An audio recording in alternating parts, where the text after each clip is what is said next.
Yo,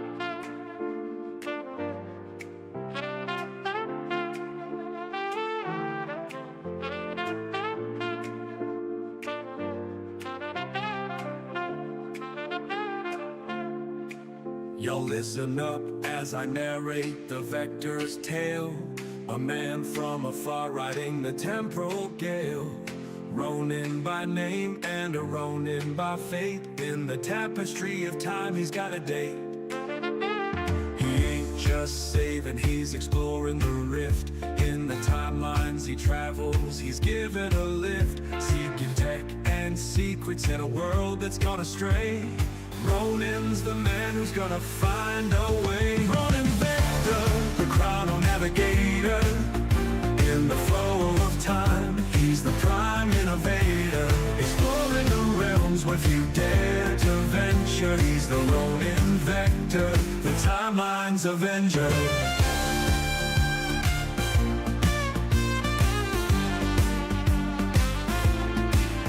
From a future so bright to our present so bleak, he's the silent watcher, the tech he does seek.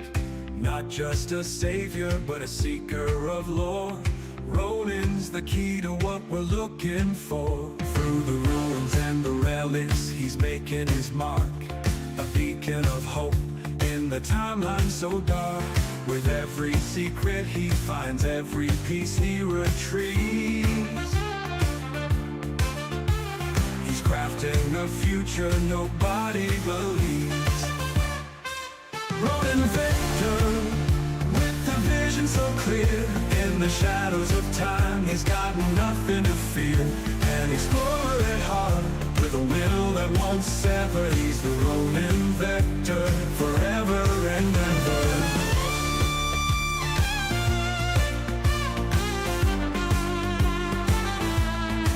So when you feel the ground shake and the air gets colder, know that Ronin's passing by as the world grows older. In the whispers of time, his legends inscribed. Ronin Vector, the man who defied. Ronin Vector, the chrono navigator. In the flow of time, he's the prime innovator. Exploring the realms where few dare to venture. He's the Ronin Vector, the timeline's avenger. Ronin Vector, with a vision so clear. In the shadows of time, he's got nothing to fear. An explorer at heart, with a will that won't sever. He's the Ronin Vector, forever and ever.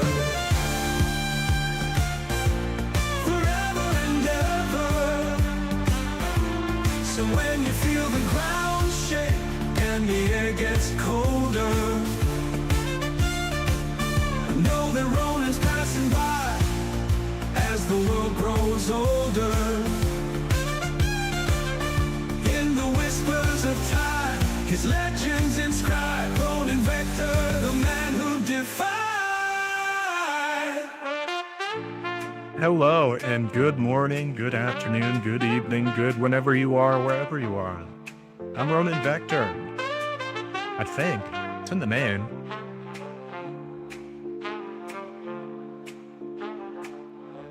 I'm trying to be a Ronin Vector. So we're back again.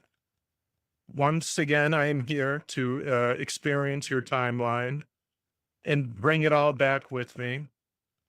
Oh, JD, first to the show. Welcome. We're getting back into some X-Men today. We're finally going to get into the confrontation with the Juggernaut. Trying and succeeding. And yeah, so and for those that are keeping up with like current Spider-Man comics, Juggernaut's making a heroic comeback. Once again, so far, I don't know, with the whole what is it, the nine deaths of Peter Parker or whatever, Spider-Man. I forget the gimmick of it, but I think it's cool that he's been turning more of a heroic to more of a heroic side. I love seeing a good redemption. Ultimate Wolverine came out today. Oh, right on. Okay, yeah, Nine Deaths thing is like, my God. Uh, Peter Parker is truly like the baby monkey of the internet, of the comic book world. I mean, like people just love watching him getting. I don't know. I think I don't know if people like watching him get beat to shit all the time, but oh yeah, I don't buy physical comic books. Like I have the Marvel Unlimited membership. Like that's what I'm doing to read these. It's too much. And then you got all the variant covers and someone tried to get rid of me on Discord. Huh, good times.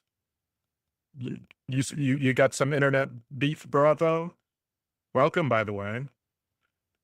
Yeah, no, I only experience comic books through like either if it's not on the Unlimited app, then I will pirate it. Like that's that's it.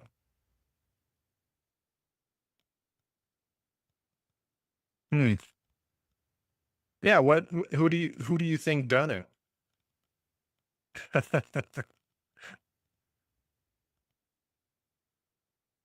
Don't take on John Wick, Bravo. Keanu is nothing to fuck with. He may seem like a nice man, but well, if you haven't been keeping up with the recent Spider-Man comics, essentially it's just like torture fetish. The lives and deaths of Spider-Man is just him like dying in horrific ways by like demons and shit. And I'm John Wick's sidekick. You'd have to dress up as a dog. Who would you prefer? John Wick, Jason Bourne, 007, Taken? I'm gonna have to say 007 only because there are so many to choose from.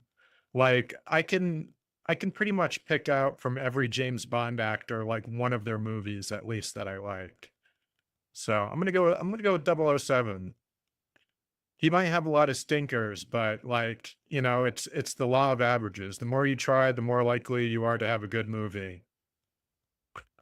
Yeah, I mean, 007 never dies. Well, actually, he did die one time. One time. He gets gadgets. He's got the support of the government behind him. Um, what else? Yeah, I feel like I could go with 007 pretty easily because you're not just getting 007, you're getting the entirety of the British government behind you. So I'm gonna go with 007. Plus, I played too much GoldenEye back in the day, so it's a little biased. If I think if it was a fair fight between all of them in a room, it's probably going to be Jason Bourne, right? Because he's basically a super soldier. No, like he heals faster, he's stronger. Like if they were just putting them all in a room, no weapons, just their dicks in their hands. I'm gonna guess that Jason Bourne would win because he's about as close to a super soldier as you get without being Captain America. From what I recall of the lore, I've only seen the original trilogy once. I think they're all worth watching at least once.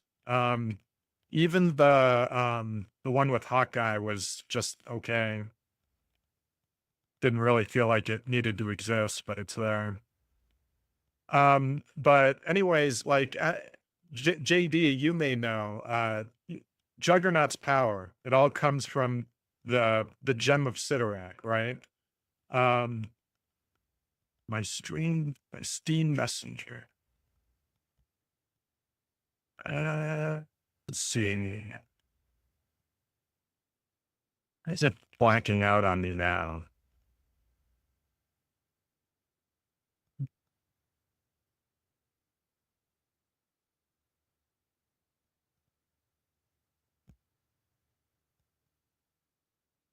Let's see. What am I looking at?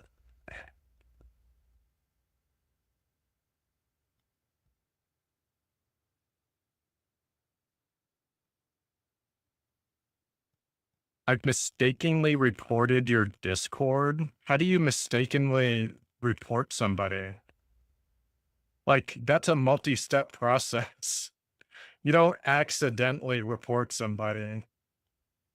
Like, "Oh, no, my cat stepped on my keyboard and pressed, this and clicked that and clicked 'I'm sure,' and then typed in your name and what you did."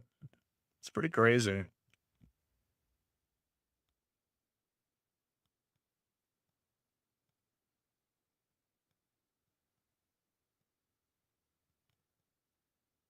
Eh, how do you know if this is support agent of Discord and Valve? Dude, are you being scammed? Because this person seems like a scam. Like, most customer service will not be using, like, their first and last name or a random account.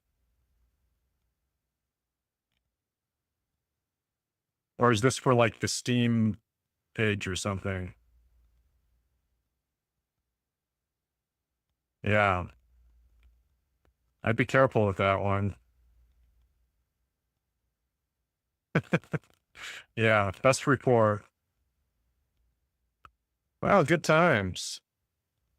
See, this is why I hardly interact with anybody online. Like, everybody's so full of shit all the time. Accidentally report. What a butthole. Anyways, as you may or may not know, this is what happens if loser like them. Yeah, I don't know. I got better things to do than play with people like that. Like, I need to make more thumbnails, you know? Maybe some new overlays. I got to get some new fresh overlays for the new year. I need to get like some kind of comic book themed overlay for like when I do this. So it'd be nice if like I could have like a little box just for the comic and one for the web page, and we'll get there. We'll get there. But anyways, last comic book, we learned that the Juggernaut is Xavier's stepbrother. His father basically let Xavier's father die in some kind of accident involving atomic bomb testing. Married his wife, Charles' mother, and then we get Marco Kane, his stepbrother, comes into the picture. Um, he's a pissy, he's just a pissy kid, but something that made, I've had time to stew on this. Something that makes the Juggernaut a little more relatable is that even though he comes right out the gate swinging as an asshole, um, like when you put it in context of being a teenager and you have a new sibling, and you have a sibling that can get straight A's without studying at all, basically, uh, is captain of the football team, is has like the fucking social awareness to be able to go on dates and talk to people. You know what I'm saying? Like this, and he's rich on top of it. Like his parents were rich, so he's rich. So like he only married into the family. So there's Juggernaut's got a huge chip on his shoulder. It's like no matter what he fucking does, just separating the fact that he's a little piss baby, just separating that, putting this in a box and putting it over here. Um, like basically the part of him that's like a Reddit or Discord moderator. Like we'll put that in a box and put him over there. Like he's the epitome of one of those people. Um, he's basically in his mind competing against a guy that can do everything almost effortlessly. While like he probably had to like study for 3 months to get his like driver's license or something simple like that.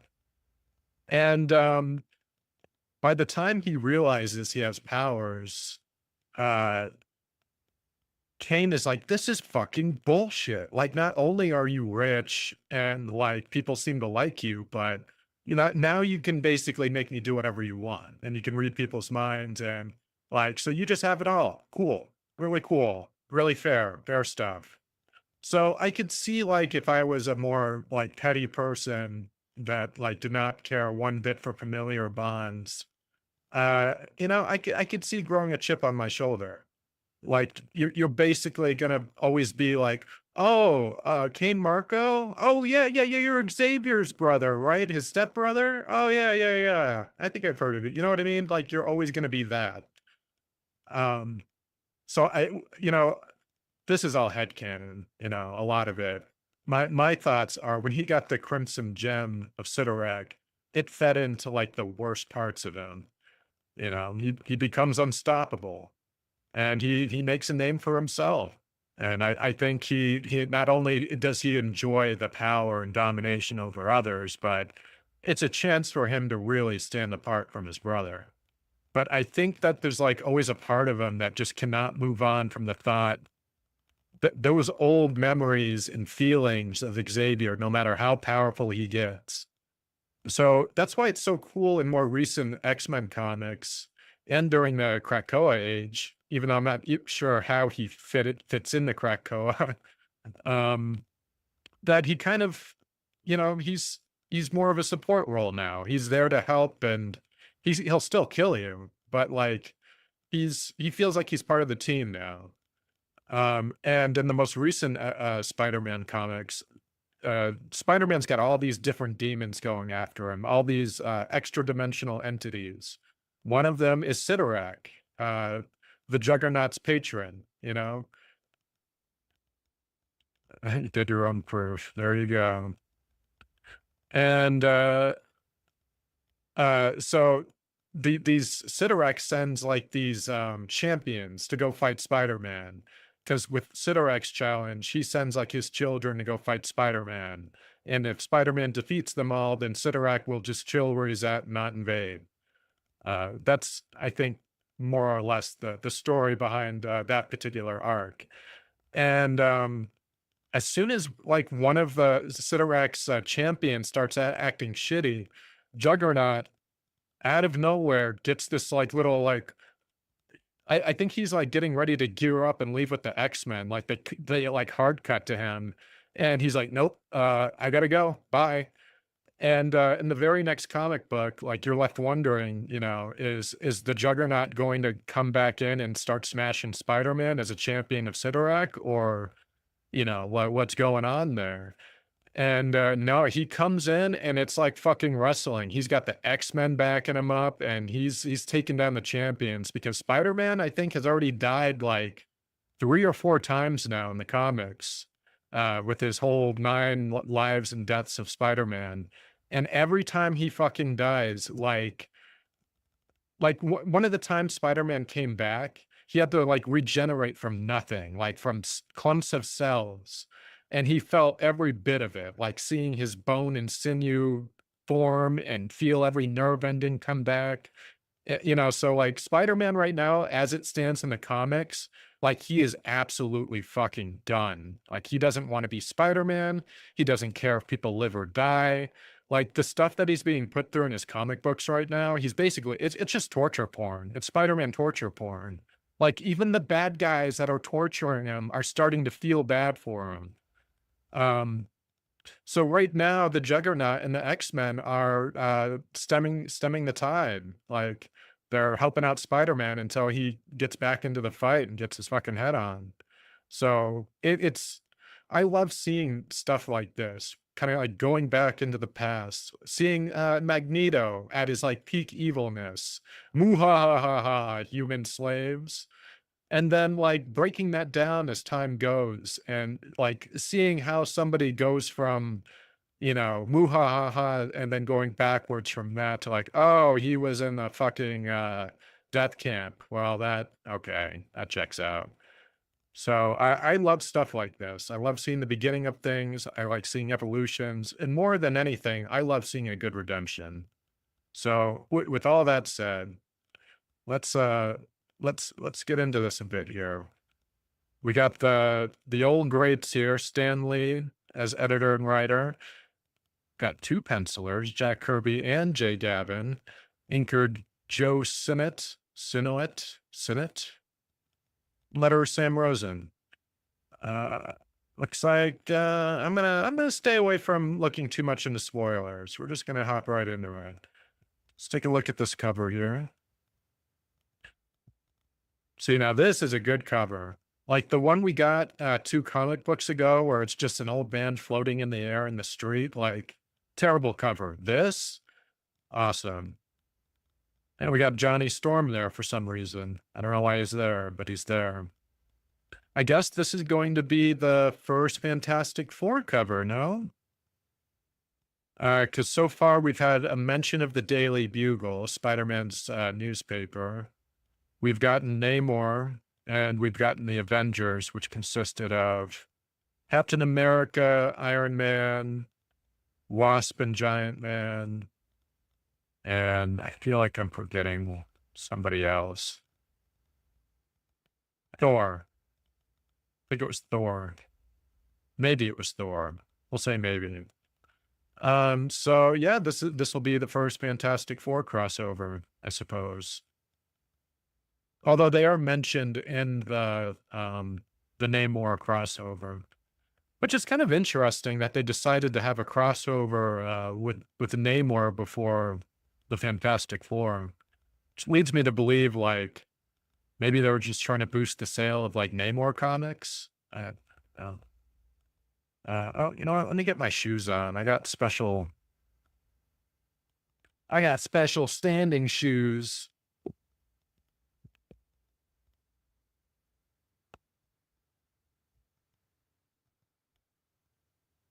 So I like this comic. They're basically just Crocs, like medical clogs, like the shoes nurses wear when they're standing around all day. Yeah, they're not Crocs, but they're basically Crocs, like in the same family. It sounds silly, but like they're way comfier than what I was doing. Cause like, it hurts my back and legs after a while. Gotta take care of my joints. Yeah, I would never buy Crocs if out of only pure spite, but they're basically made the same way. All right. So good cover. We got Johnny Storm. We got Warren just going right into it. Should look into books. They're comfortable but expensive, sadly. Oh yeah, they're a good brand though. That's a good idea. Uh, I still think Iceman wearing little booties there, super just it's terrible. It's terrible. Anyways, X-Men, the most unusual teenagers of all time. Where walks the Juggernaut? Last issue. Let me get some music going here. It's important to have a good ambiance.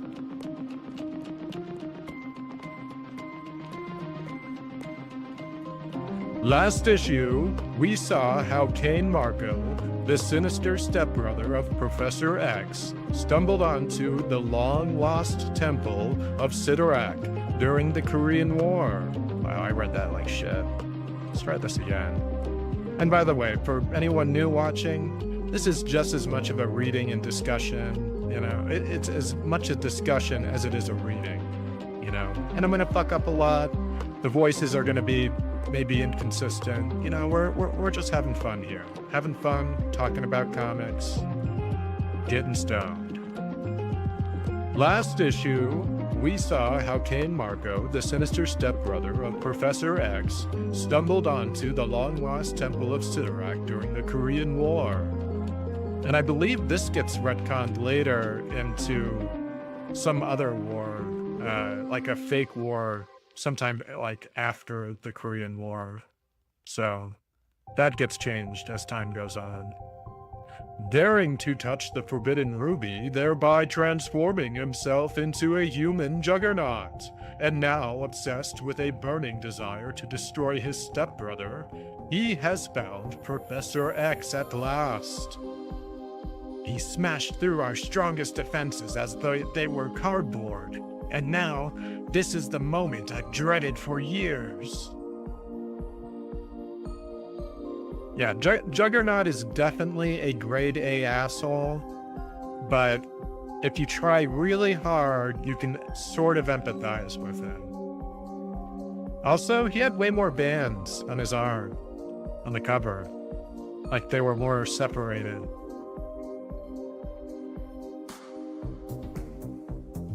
Yeah, you know, like he always looks cooler on the cover than he does like in panel. And you'll see what I'm talking about. He kind of looks like a dickhead.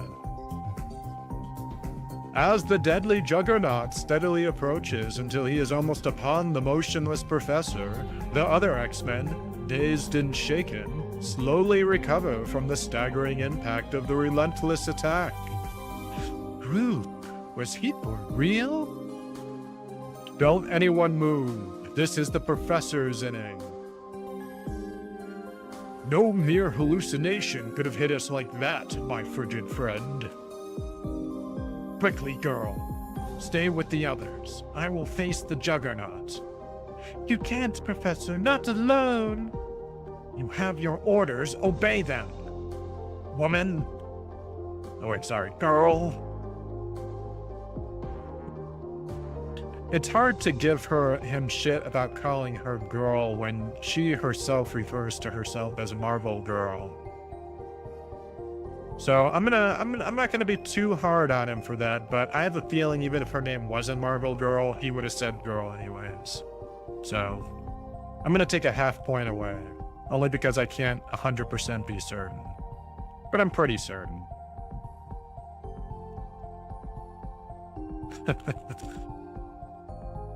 But what happens if the professor can't stop him?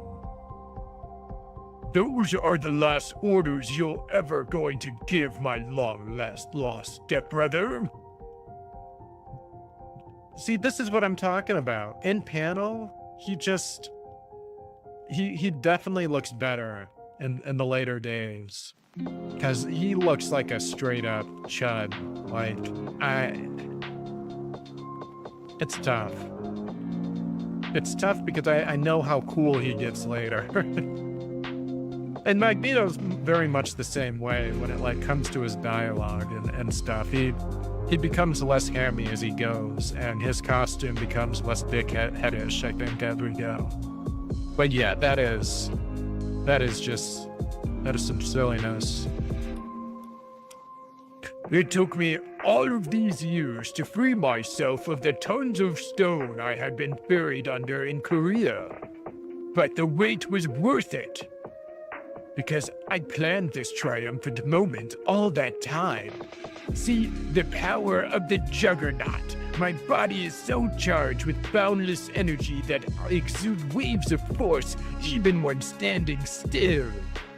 He's speaking the truth.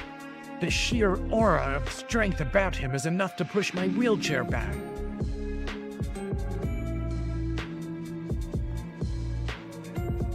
And now I've toyed with you long enough.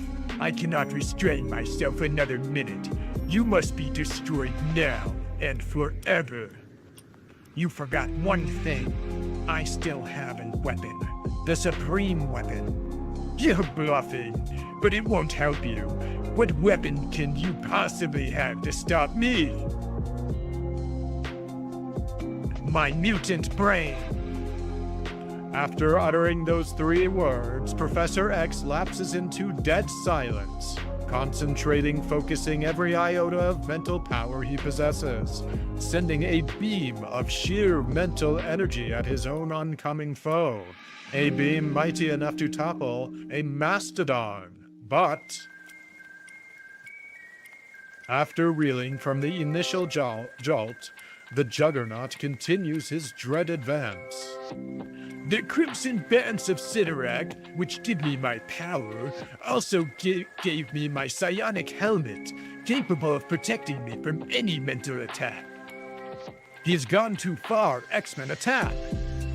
I'll tackle him, Cyclops, as we planned. That cannot possibly be the plan. You'll tackle him? And that leads me to believe that wasn't even like her idea alone. Like, hey Jean, get over here. Get over here. Okay, so you tackle him. You just tackle him. You what are you, like 90 pounds? You tackle him. then I'll blast you both. What? Like, what's the plan here? What is the plan? Whatever. Doesn't matter. How is that a tackle? That's not a tackle. What? Why did they even say this? I guess they mean tackle him. Like, I'll tackle him. I'll tackle the problem. It's hard to tell, man, because, like, look, they're using the word teleport again. I hate when they use it this way. Loses its meaning. There, I'll try to teleport him long enough for you to move the professor to safety. This won't help you. I can't be stopped. Just a few seconds more. That's all I'll need. I can't hold him. He's shattering my... Oh, wait, no, that's, Gene. I can't hold him. He's shattering my telekinetic power. It's all right. You gave us the time we needed. Release him now.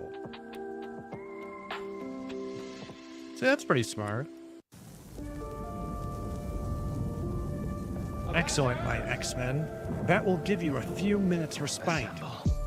I never felt such sheer power. My head, it's still aching. I made the hole as deep as I could. It should hold him. You're whistling in the dark side. You know he can force his way out of anything.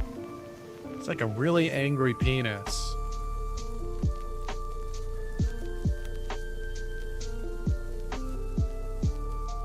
But till he does, we have a second chance. Easy, sir. Oh wait, no. I gotta say that part first. Angel, help the professor into his chair. Easy, sir. You'll be all right now. What's our next stratagem, sir? I'll drop a few forget-me-nots down on our pal there. We must find something to smash his defense, to injure him. Jean, help me. To my lab, quickly. Beast, you and Iceman bring me all of the component parts of my new Mento helmet, which you can find. Mento helmet. Mento helmet. I feel like we're never going to see this thing again. To the others, he's just a helpless man in a wheelchair. But when I see him like this, I sense courage and power, such as few humans can ever comprehend. Don't dawdle, Bobby boy. This is urgent. Good thing you told me, Hank. I might have thought we were all at a maypole dance. I don't know what that is. What's a maypole dance? Moving with the speed and skill of a master professor, or, moving with the speed and skill of a master, Professor Charles Xavier's works like a man possessed as the crucial seconds tick by. This is the last of it, sir. At ease, Hank. The professor wants dead silence. There. It's ready now. As you may have guessed, the purpose of this device is to intensify my brain waves, make them even more powerful than they normally are. But there is always the chance that they will still not be strong enough to stop the Juggernaut.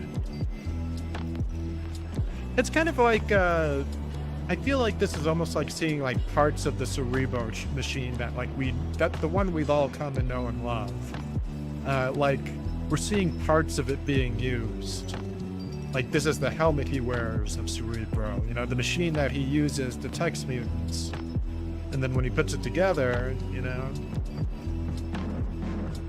at least that's what I would like to be true. So I will sit here while the power coils continually charge. Each additional second will add to my mental strength. My mental power is already so highly charged that I must unleash some energy. I'll send mental waves out over the heart of the city. Releasing them will act like a safety valve to me.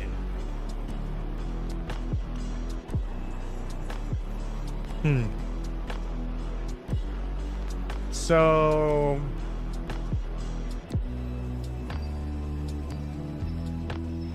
he's able to build up psionic energy, and if he doesn't release it, he's basically a grenade.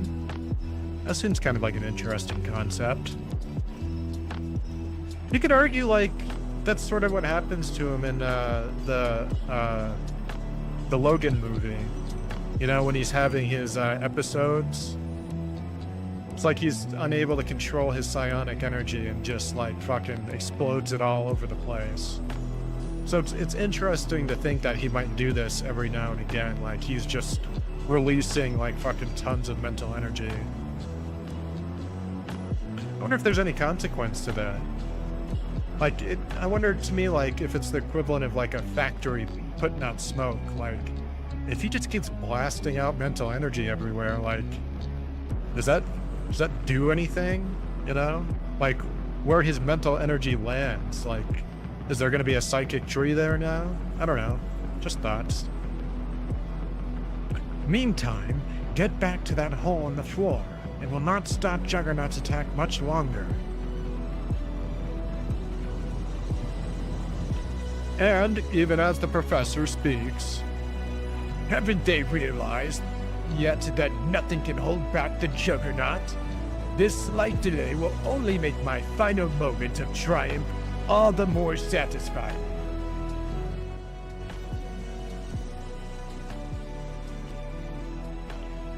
When I received my power in the hidden temple of Sidorak, I became unstoppable.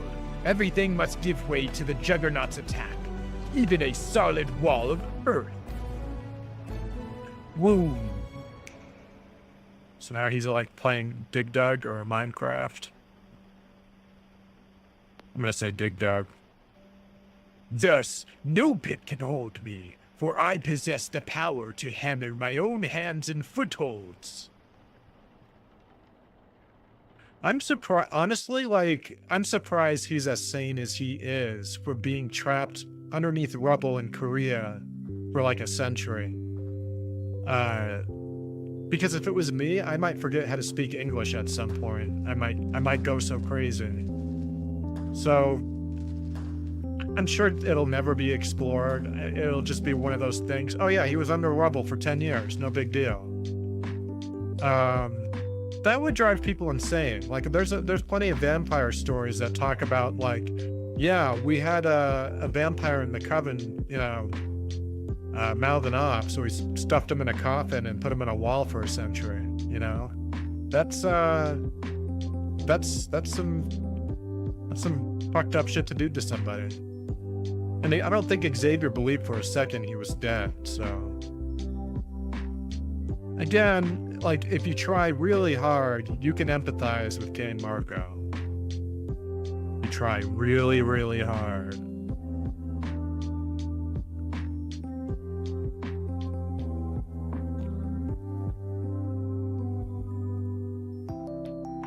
He's coming, Psych. I'll swoop down and head him off. No, stay where you are. The fools. I'll show them how easily I can charge through their laughable defenses. My own force... Help! My own force beam is stronger and less dangerous.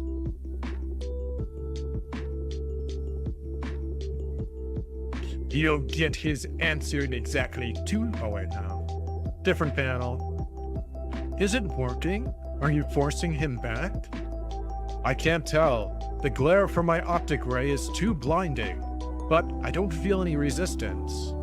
You know, that's an excellent point. Like, as soon as he fires his beam, can he see anything? Like, how does he know when to stop shooting? Like, how does he, like, track, you know, his enemies? I suppose that's why you see him use, like, short bursts a lot, because, like, doing a concentrated beam, I imagine it's just kind of blinding. I don't know, but there's no rules. Like, they're coming out of his eyes. Although, I think that Cyclops' power gets elaborated more on later.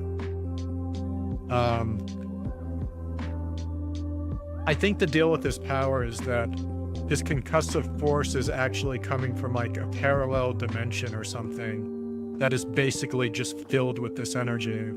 So his eyes are actually not necessarily firing the blast from his body, but opening a portal from another dimension that lets out the energy. I think that's how it is in 616 universe. It could get retconned. It might be different now. But I think I heard that as one of the explanations of how Cyclops' powers work. But like in the cartoon, for example, they just say that he just turns solar energy into power beams. So do with what you will with that.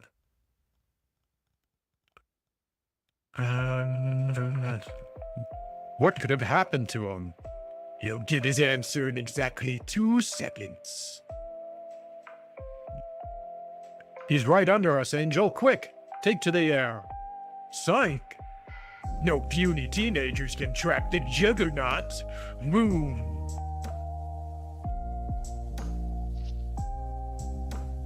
Psych's force beam can't hold the Juggernaut back. It's only slowing him down slightly. I've got to distract him, make him turn from Scott and attack me. I'll crush you like a flea. Man, he is a beefy boy. Look at that. That is like 3 Cyclopses standing side by side. He's so thick. That's what heroes do. It's like hitting a stone wall. He doesn't seem to feel it. Stay with it, Psych. I'll keep him too busy to follow through. Careful, Angel. He's stronger than you suspect. Your legs. Bend them under him. Use your back for leverage. Now kick. That's it. That's it. I can't believe he had to explain the kicker. And what leverage. How to use leverage. Whatever. But he only moved back a few feet.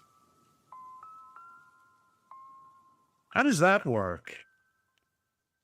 I thought he was unstoppable. Like, shouldn't his legs just, like, bounce off his body harmlessly? I don't know. I don't know about that. Luckily, I caught him slightly off balance. Otherwise, he wouldn't have budged. I guess he just caught him off balance. He's charging towards us again. Stand aside, partner. This round is mine. No, this is no time for heroics. We'll take them together. Stay airborne, Angel.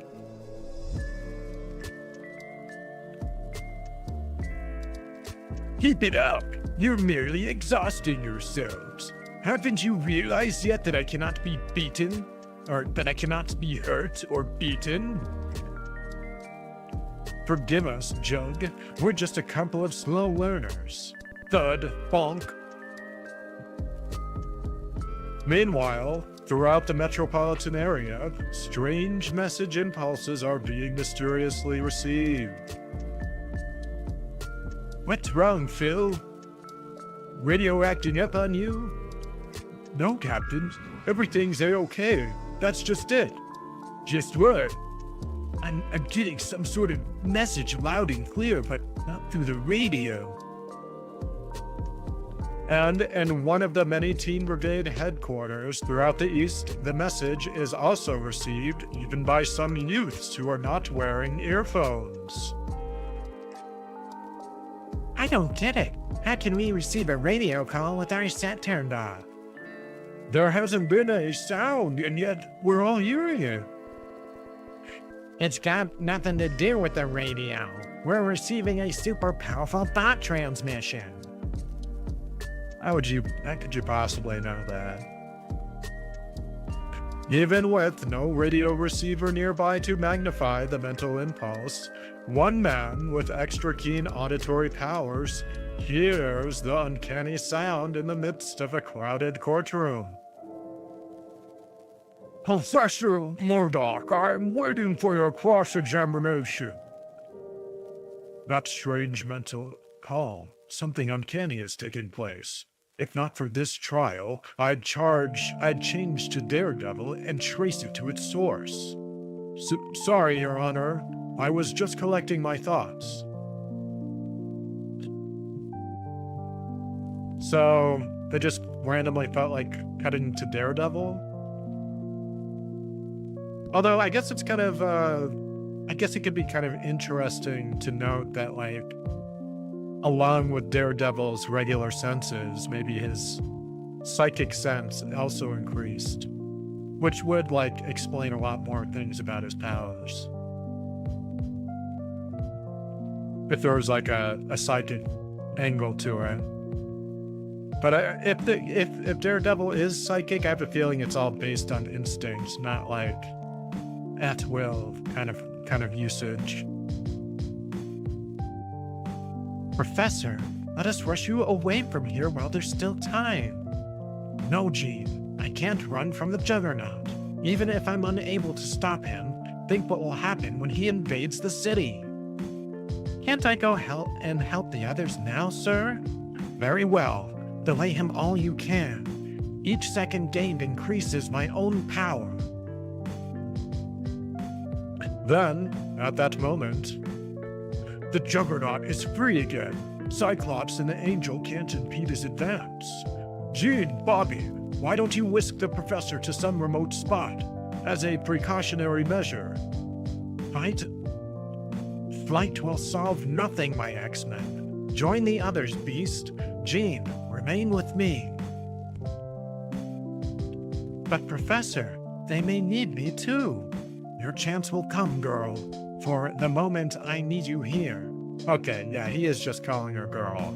So, I'm going to retroactively add a negative half point from before, and then give him another full point deduction. So, especially knowing that he's got, like, weird attraction to her. So, that's a bad Xavier, bad. But being a pig. Careful, Iceman. It will take more than a hastily formed frozen club to affect the Juggernaut. Scamper, Bobby, we're needed. There's gotta be some way to stop him, there's just gotta. Wouldn't Ice, like, couldn't he, like, freeze the floor and make him slip while on his ass, or is he just too heavy for that? Psych, I can't hold him. He keeps charging forward no matter what we do. He's advancing against my force beam as though it doesn't exist. I warned you, you're merely mutants, but I received my power from the enchanted temple of Sidorak. Nothing can stand in my way. Yeah, see, this is what I'm talking about when I don't understand how the Juggernaut fit in during the Krakoa era. Like, they didn't even want Deadpool there, you know? So why the fuck was the Juggernaut there?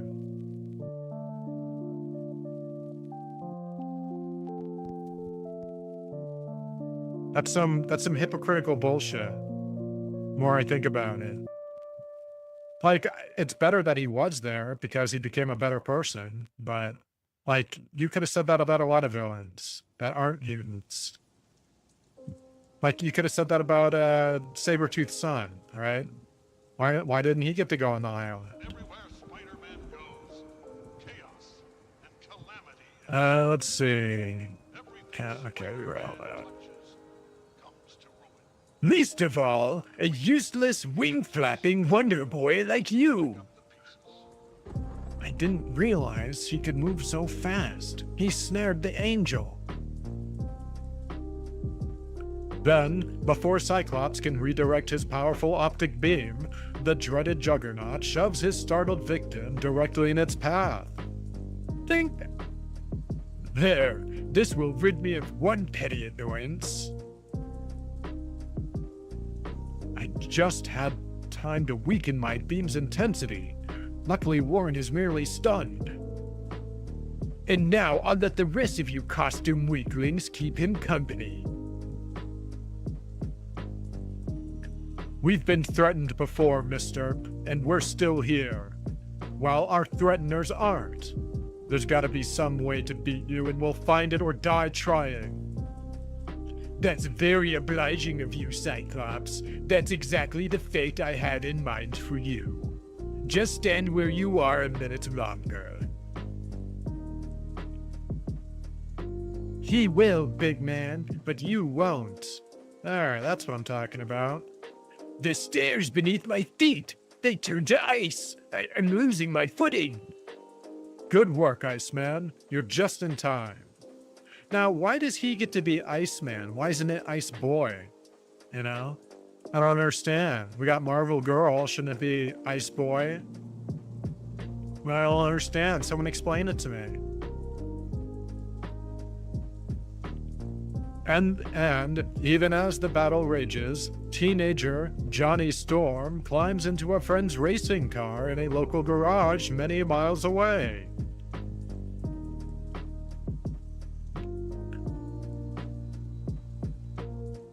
Not a bad little crate you've got here, Charlie. I hope I'll be able to join you when you try her out on the salt flats. Beats me why anyone would want to be a costume crime fighter when he could spend his time with racing cars instead.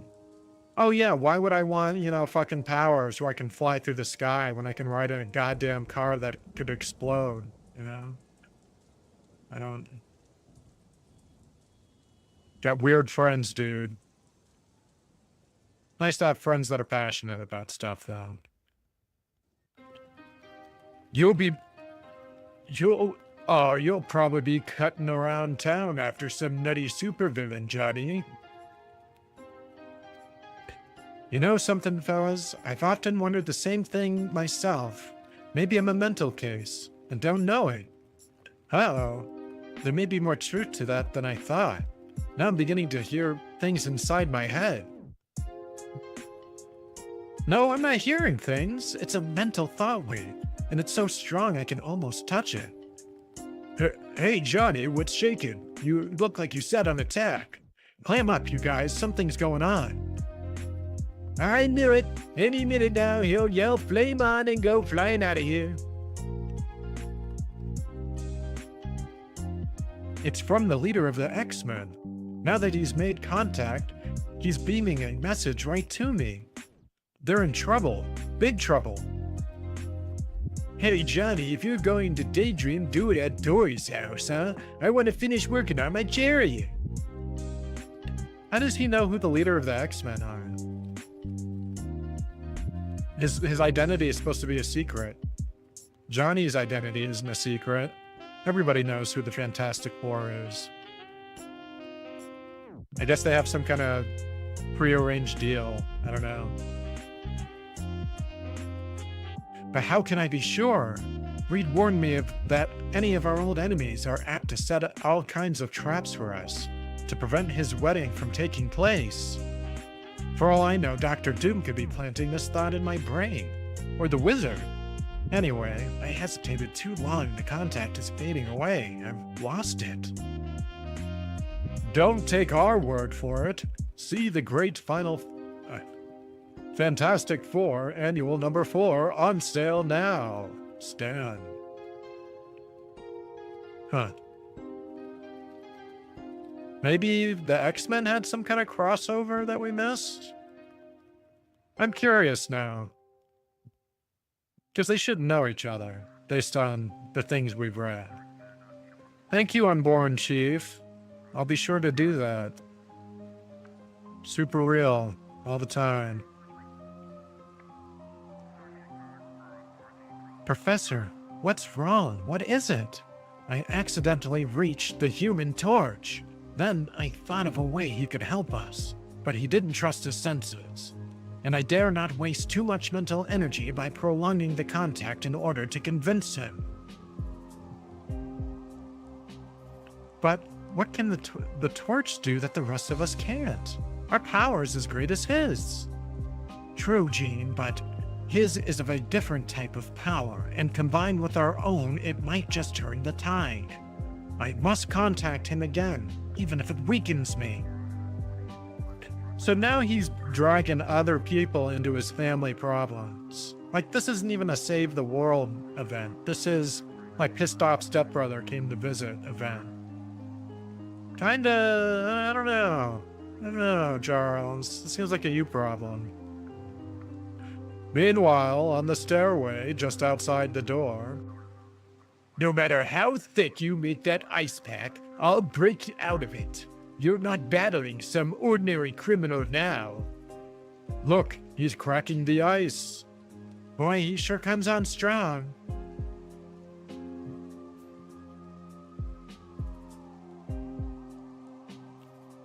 Even though I know he can break out of this, I'll keep hacking it around him to give you a chance to recharge your force beam, Psych. Keep packing that ice, Iceman. But we're only fighting a delaying action at best. If only there were some other way. Look, he's starting to glow with that aura of energy or whatever he called it. Get back, Bobby. Back. He'll crack open the entire ice wall at any second.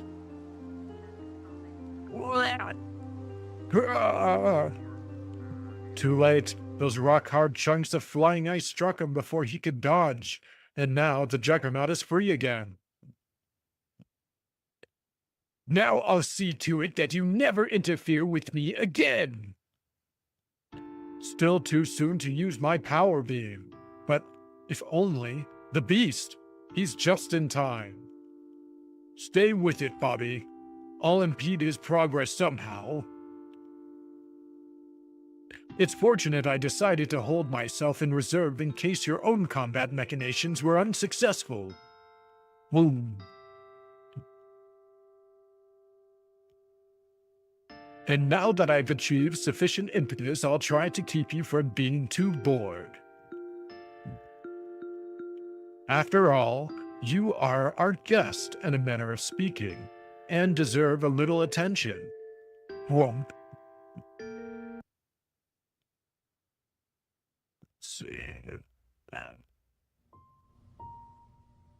It doesn't matter how agile you are, you can't stop me from advancing forward, and sooner or later, I'll manage to grab hold of you. Walk, bark, whoosh, whiz, zip. It's a lot of different sound effects. Now that's a depressing thought if ever I heard one. Then, suddenly, a sharp, commanding thought rings out in the brain of Hank McCoy. Beast, loosen his helmet. It's the only way to defeat him. We mustn't forget our manners, Jug. A gentleman doffs his hat when entering a room.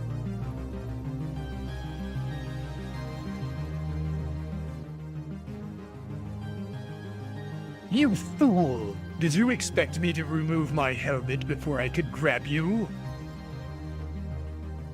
Well, it did seem like an awfully clever idea at the time. Clever or not, it may as well be your last idea. My foot. Now, once again, you'll feel the matchless power of the Juggernaut. Can't extricate myself? I'll give you no second chance to escape me by means of fancy footwork. Sloop, thud. And now that you're helpless, I'll... What? Entering one's foot doesn't render the beast helpless. My hands are equally dexterous. Room. Bah, I'll get you sooner or later. Thwack. Later, I hope. He's heading just where I want him. He threw himself into our danger room. His momentum hurled him onto the floor.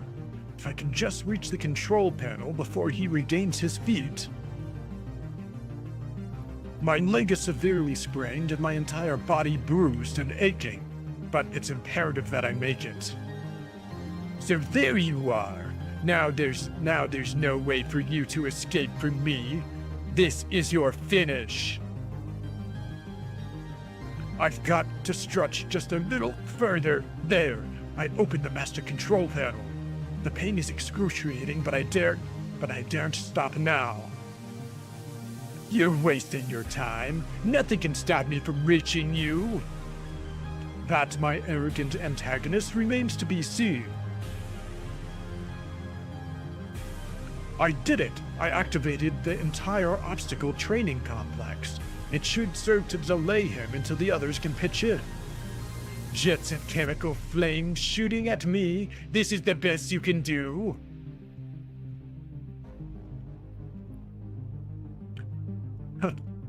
What?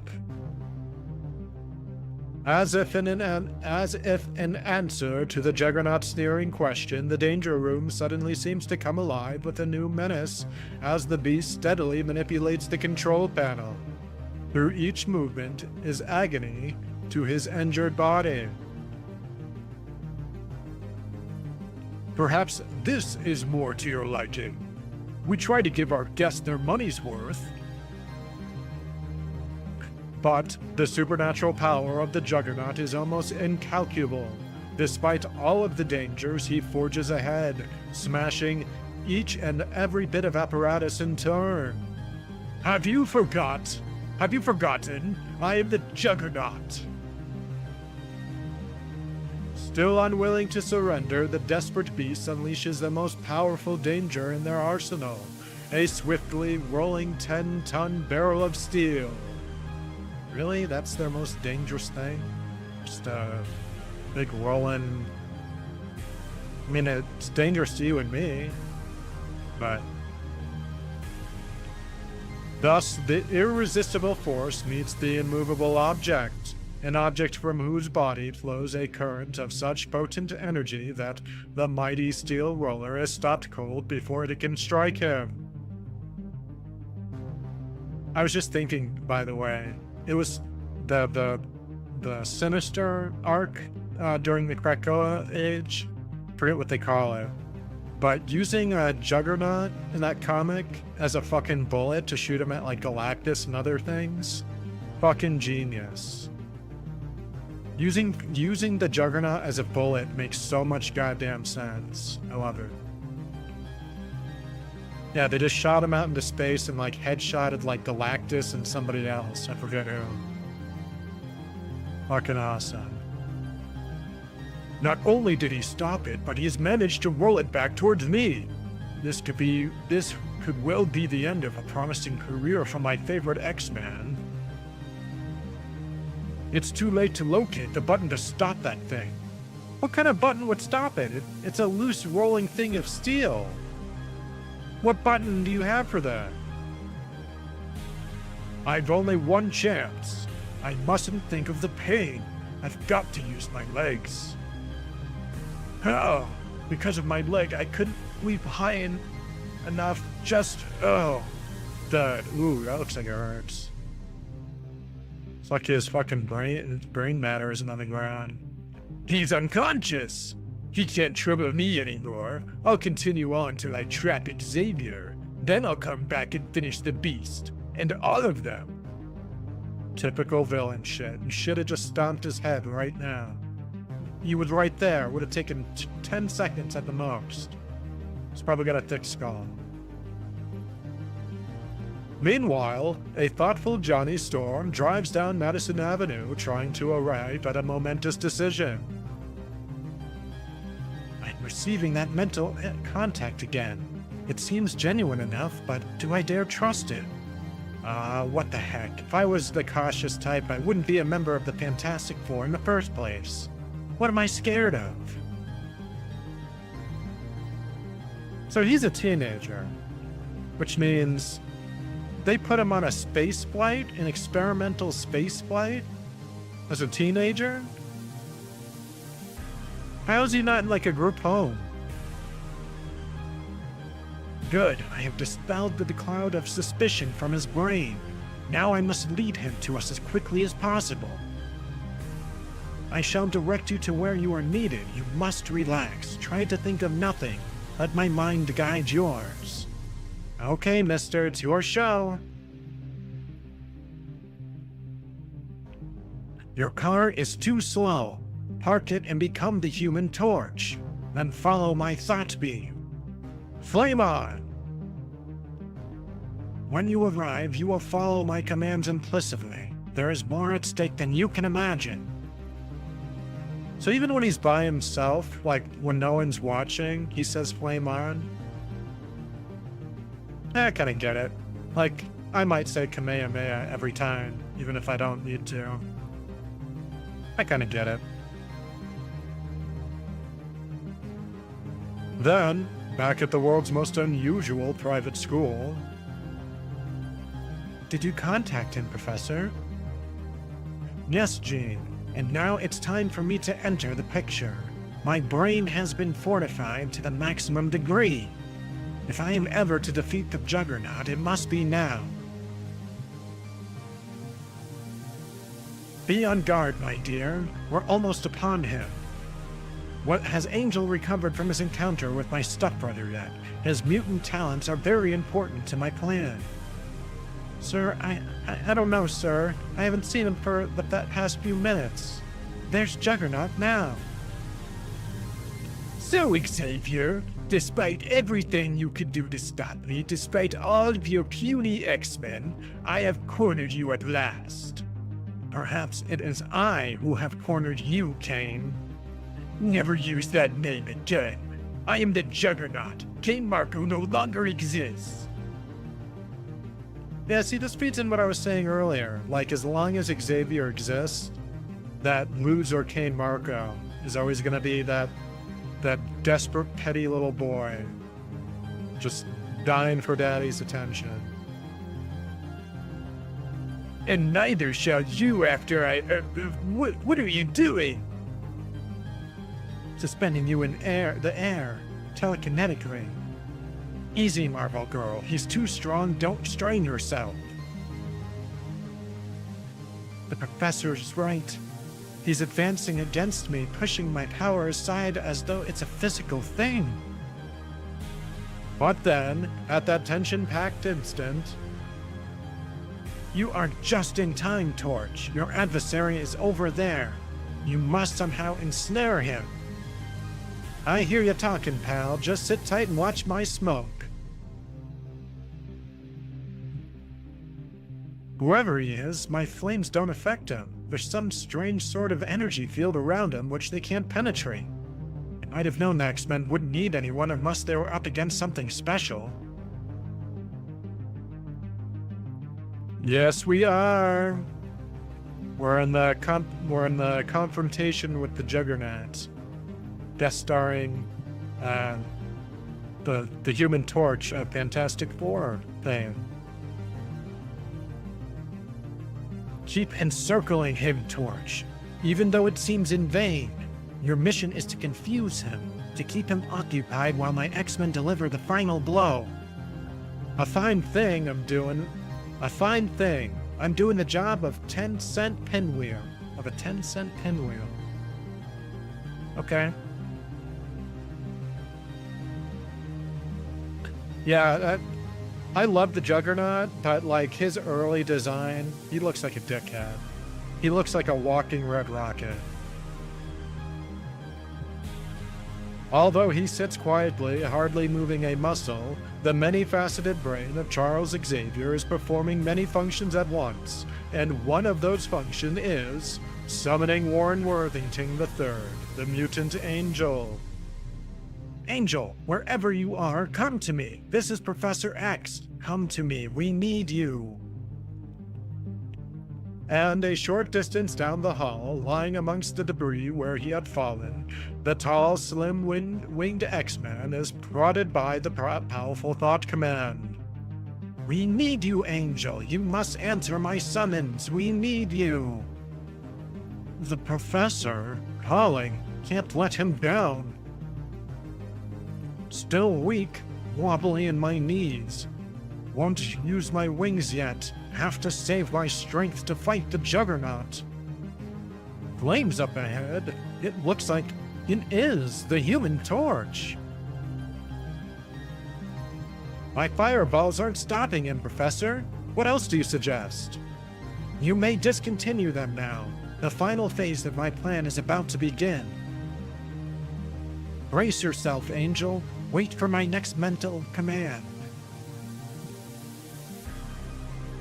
The Angel is still weak, on the verge of exhaustion. I must gain him a few more seconds. Torch, land in front of the Juggernaut and do exactly as I tell you. Split-second timing will be all important. I knew you'd have to land sooner or later. Now you are too helpless before... Now you too are helpless before me. Stand ready to bring your flame to peak intensity, like an exploding flashball. Now, Torch, now! Perfect! You blinded him temporarily. He cannot fight what he cannot see. You staggered him. That sudden brightness, my eyes, everything is spinning before me.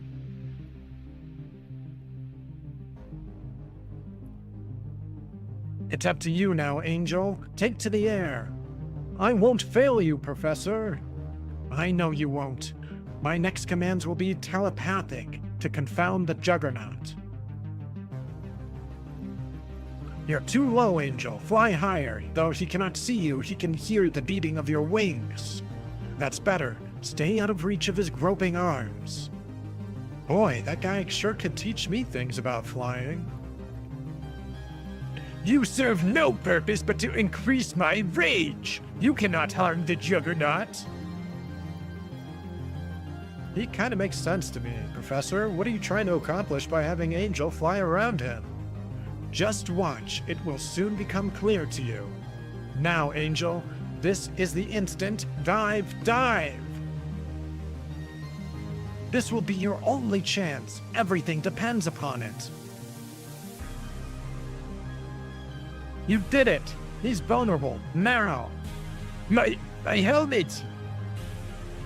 I thought that thing was like bolted down. You're telling me he's got like just a few ribbons of cloth just keeping it on there? What are these little... These look like screw holes. Like bolts. Whatever. Not gonna worry about it. Seconds later, after the Juggernaut's vision has returned, under my mental commands, the beast loosened your helmets during your battle. Then, to culminate the plan, the Angel removed it completely. With or without that helmet, you won't escape me. Nonsense, Kane. I am the master here again. Yours was an acquired power, obtained by a freak accident of chance.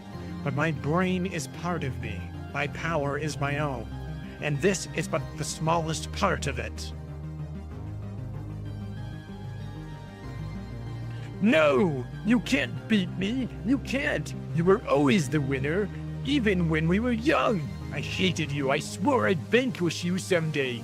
And I will! I will! Never has there been such raw hatred, such an insatiable desire for vengeance. Now his body is defeated, his hate is propelling him forward. If I must taste the bitter dregs of defeat, I'll drag you down with me. No matter what happens to me, you must pay. All your life, you've been ruled by greed, envy, avarice, and now it has come to this. If things had been different, we might have been friends. We might truly have been brothers. But you would have it no other way. This final chapter was written when we first met. This is the only way it could have ended. I don't get it. All you did was look at him.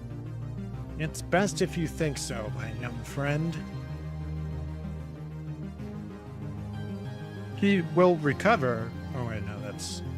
He will recover, and without his helmet, the authorities will be able to keep him in confinement. As for you, you will return to the Fantastic Four headquarters now, with no memory of what had occurred. That is such a fucked up thing to do. Why would he do that to him? And apparently he already knew he was the leader of the X-Men. Because, like, he knew it as soon as he contacted him. Whatever.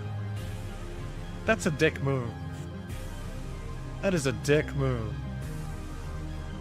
But the X-Men shall remember, and shall ever be grateful to you, Johnny Storm.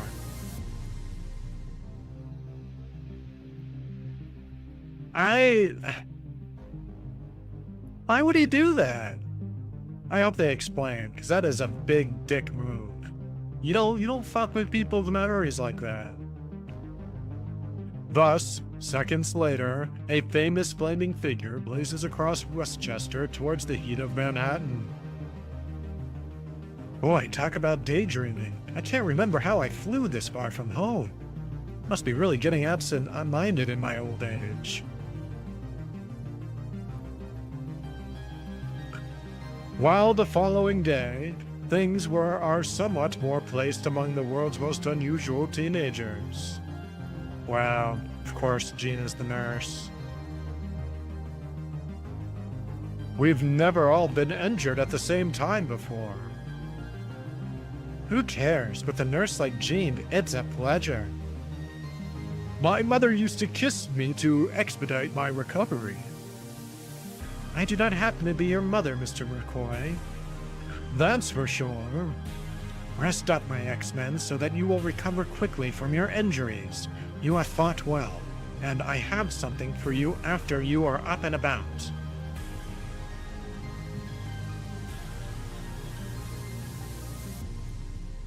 How about that? We're gonna get rewarded. Come on, Professor, tell us what it is.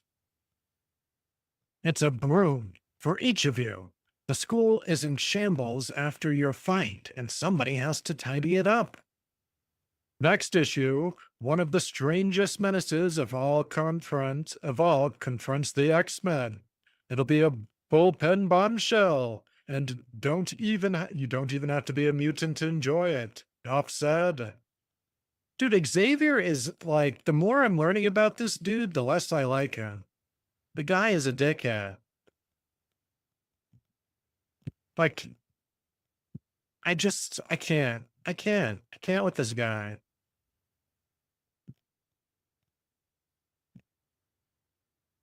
All right. So that was issue 13. Not bad. Not bad. Everybody got to do something. Juggernaut's powers are a little, I don't know. They just seem to work whenever they need to, I guess. Like, you'd think if he was unstoppable, it would cover things like ice or like getting donkey kicked or, I don't know. So I'm sure as time goes on, he'll be more of a wrecking ball.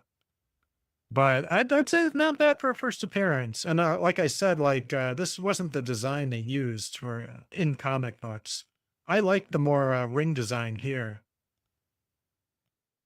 I suppose it looks better too because his shoulder is covering like the thing that makes him look like a dickhead. So side profile does look cool. But he only gets better over time. So there's quite a few things going on in this one. We got Matt Murdock for no reason. I like the idea that he might be like latently psychic or something. Wouldn't bother me. Johnny Storm for some reason. I guess he probably lives in the area.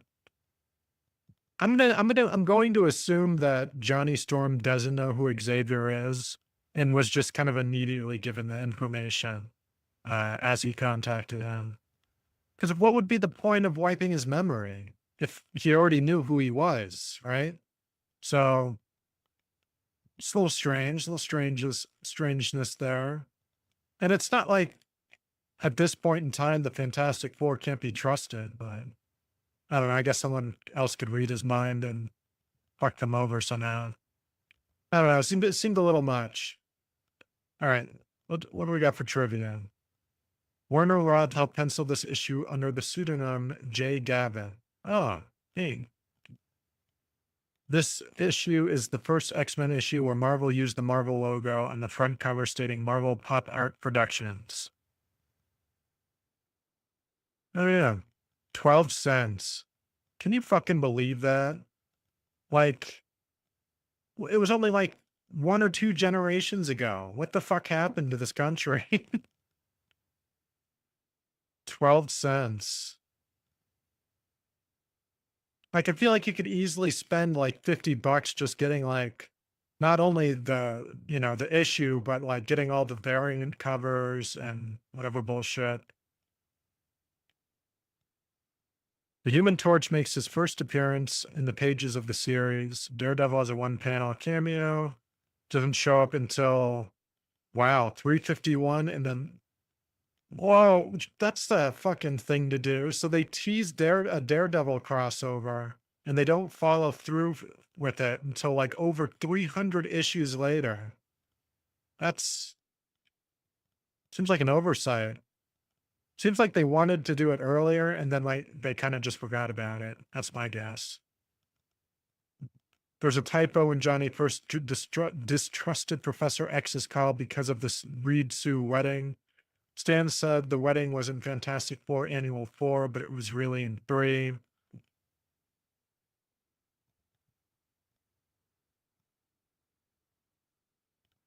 Curious to see if like Professor X has crossed over into any other comic at this point. Like, when was his first crossover?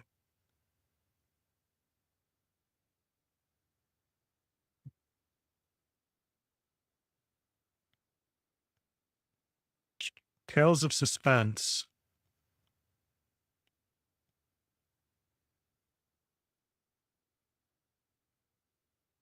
Oh, looks like all the X-Men make an appearance. But this isn't until like years later. So yeah, there's no reason why Bobby would know Professor X.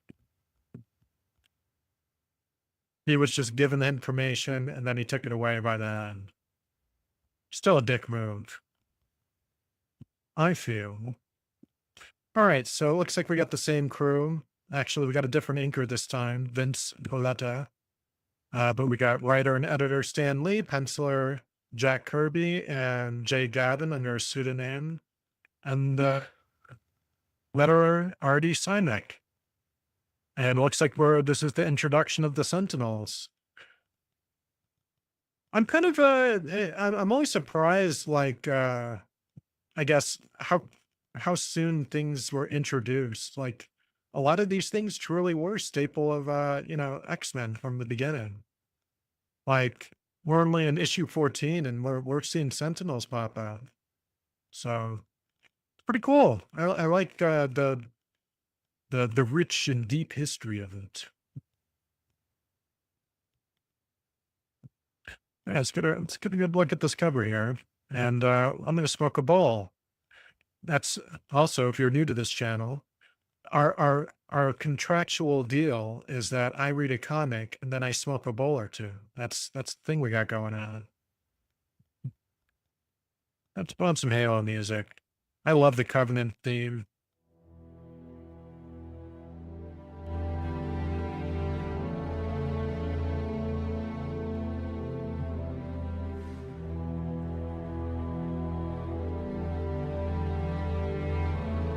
So let's see. Someone told me something else just came out today with comic books. Oh yeah, Absolute Wolverine. That's what JD was telling me. Do we know much? I know we've been introduced not Absolute Wolverine, Ultimate Wolverine. Although it would be cool to see that crossover. Ultimate Universe versus the Absolute Universe. Come on. That would be something. But they kind of got similar themes going on in some regards, with like an unseen force dictating the direction of the universe kind of theme. Like there's a greater conspiracy underneath the everyday problems that they're facing. I really love where they're going with Ultimate and Absolute.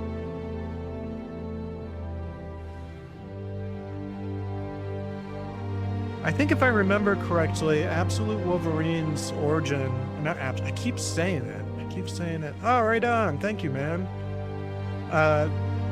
Ultimate Wolverine. I think they combined his regular origin with the Winter Soldier, right? So he's basically the Winter Soldier and Wolverine in the Ultimate Universe. Which I think makes a lot of sense. Like, there are a lot of similar parallels between the Winter Soldier and Wolverine, so I think that was a good idea. in terms of like just trying something different. And I doubt he'll still be Captain America's best friend, but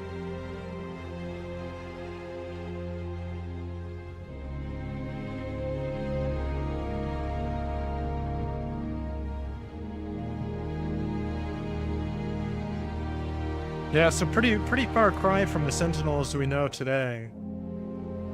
Like, basically, the body and the head is still somewhat the same, right? Like, it's same in concept, but like, the thing has human hands, right? Like, it looks like it's got a human face and human hands. I think that's what, I think seeing this a long time ago confused me exactly what they were because of that.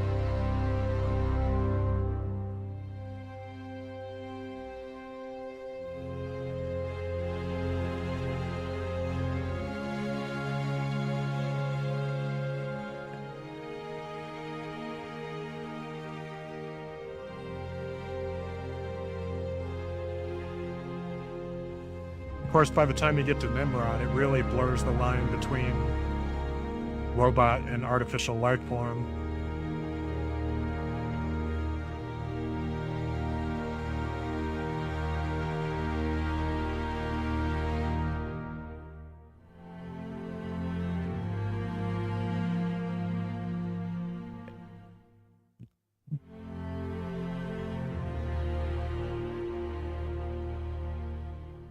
So we're officially outside of my knowledge of original X-Men. I'm curious to see if the Sentinels, if they start off with like deep ties to the government, or if it's just going to be like some angry scientist kind of deal.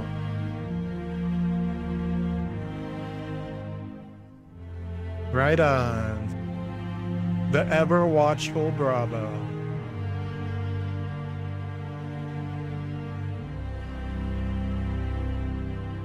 So what else can I say about this? So okay, let's make a prediction. We see the X-Men, and you look at that. For some reason, Jean is swinging down on a Spider-Man rope. They're sneaking through here. This seems to be a laboratory of some sorts. Professor X is sitting here in a regular chair, it seems. Could be in a wheelchair, I don't know. So he's probably kidnapped. So I'm guessing Sentinel comes, picks up Xavier, they gotta come rescue him. That's my prediction. Assuming that the cover isn't just lying to me. So there's one to do.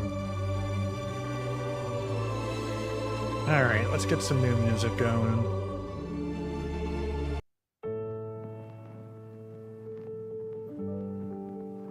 Alright.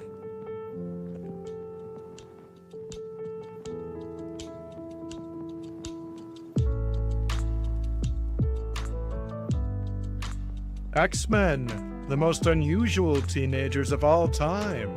Among us stalk the Sentinels. Just another few minutes, Scott. According to the energy register, your Opti-Ray force is almost back to normal. At last, I was afraid my attack upon the Juggernaut had strained my powers beyond repair. And what of my woeful condition? An agile beast hobbling about like some mere vulnerable Homo sapiens. The aftermath of the battle is a time to rest and heal your wounds. So it is with the X-Men. Having finally defeated the deadly Juggernaut, last-ish, we finally find them taking recuperative therapy under the watchful eye of their brilliant leader, Professor Charles Xavier. Little dreaming of the incredible danger that awaits them from an unexpected source. Now, let the wonderment begin. This harness is just what I needed to exercise my wings and strengthen my injured power of aerial maneuverability. What a fucking mouthful.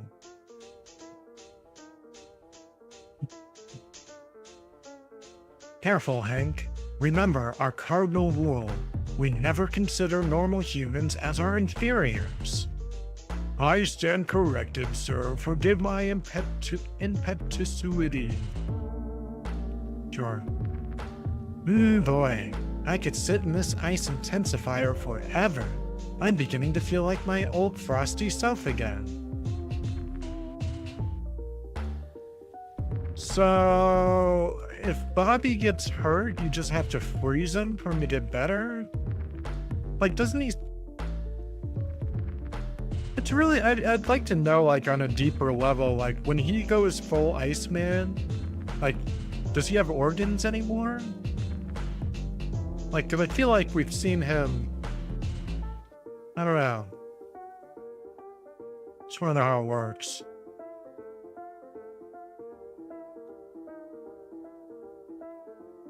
Like, let's say, for example, if you were to cut off Iceman's arm while he was in his ice form, and then you tried to, like, slap it back on.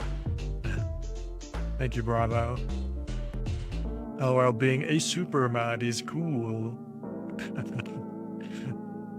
You've gone super mod too. You can tell by your lightning aura. Yeah, like if you were to cut off Iceman's arm and then like try to like melt it back on, would that work? If it didn't come on, right? Like if it came on backwards, whatever. It doesn't matter. I'm thinking too hard about it. You've all taken to your emergency therapy very well. Angel, you may remove your harness now and practice natural flight. Yes, sir. And you may begin exercising your feet again, Beast. Eureka! Next to the Gettysburg's address, that was the most... Oh, never mind. Eureka! Next to the Gettysburg's address, that was the most inspiring declaration I've ever heard. Leap for the high bar, Hank. Well done. Do you feel any painful after effects? Not a one, sir. If I felt any better, it would be virtually unbearable. Depriving a mutant of his powers is like forbidding a politician to kiss babies. Seems like that's a pretty risky thing these days. Yeah, I know, that would be great. Like, he just slips and then he breaks his neck and dies. I feel like I saw that somewhere once. I think I'm thinking of Injustice. Yeah, Robin, like, just throws a stick at him and he fucking gets hit in the head and breaks his neck on a goddamn rock. It was, like, just such a, like, nothing way to die. Now that I'm truly the beast again, I feel that I could lick my weight in Neanderthals. Lick my weight in Neanderthals? I'm gonna assume that in this context, lick means like fight, like, alright, we're gonna do fisticuffs, you're gonna take a licking. Like that. That's what I'm guessing. Because to lick his weight in Neanderthals, that's a lot of questions that I want to think about. I hope for your sake that Kazar doesn't hear you. He probably won't, for he was last seen in the South Pole in issue number 10. Remember? Stan. Thank you, Stan. You may dispense with your crutches now, Hank. Bobby, I think you've been in the ice intensifier long enough. You seem to have reached your frigid peak by now. Oh, just a few minutes more, Professor. This is the coolest, if you'll pardon the pun. You're a bad person, Bobby. Those fucking booties. I can't wait. He gets rid of the boots someday, right? He must, because those fucking boots are the worst. I'm glad you're enjoying it, Iceman, but if you remain any longer, you're apt to experience an unpleasant freeze feedback. At any rate, I have an announcement that will make you anxious to leave. Great, I've always been a sucker for surprises.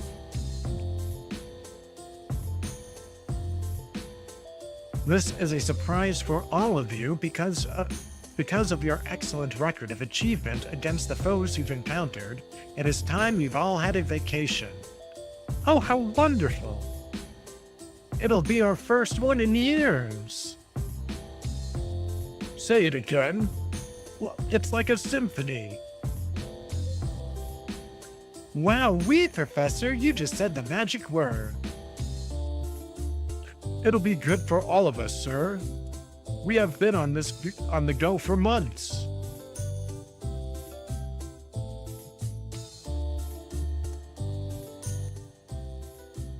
But perhaps the X-Men would not be quite so joyful if they were aware of a press conference that is taking place at that moment in another city.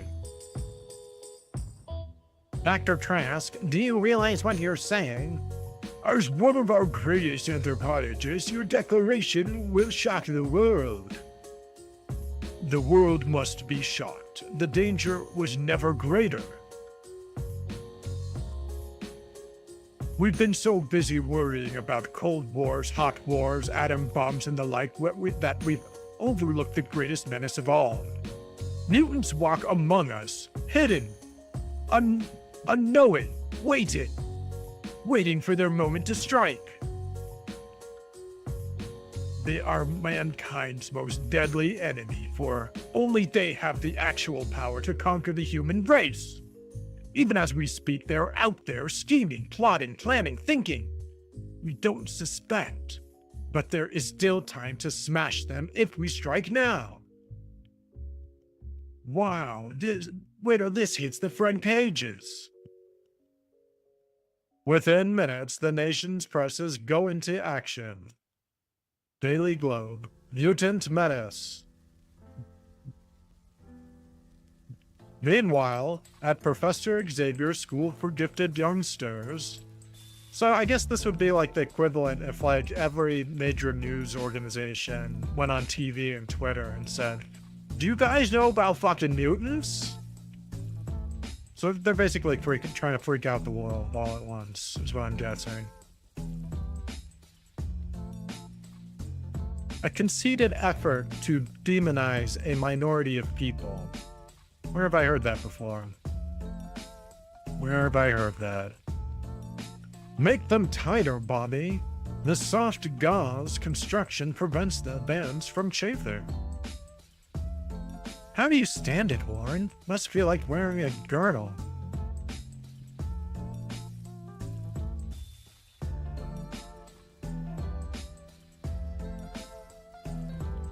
That may be, little friend, but it's better than giving away my identity to the human race. If you ask me, nobody would care even if they found out about us. Nobody asked you, Sonny. Just keep taping. Yeah, it makes sense the youngest of the group doesn't quite understand how cruel the world can be. Say, how come your parents don't know about your wings, Wari? They didn't sprout till I was off at military school, and there I kept them hidden under my uniform at first. That's why I left school. I couldn't afford to face a physical exam. And in the room next door, it wouldn't be much of a vacation if I had to spend it in this costume. Lucky the professor had this pair of special sunglasses made for me. I'll shut my eyes now while I remove my helmet because the lenses automatically raises as I lift the visor.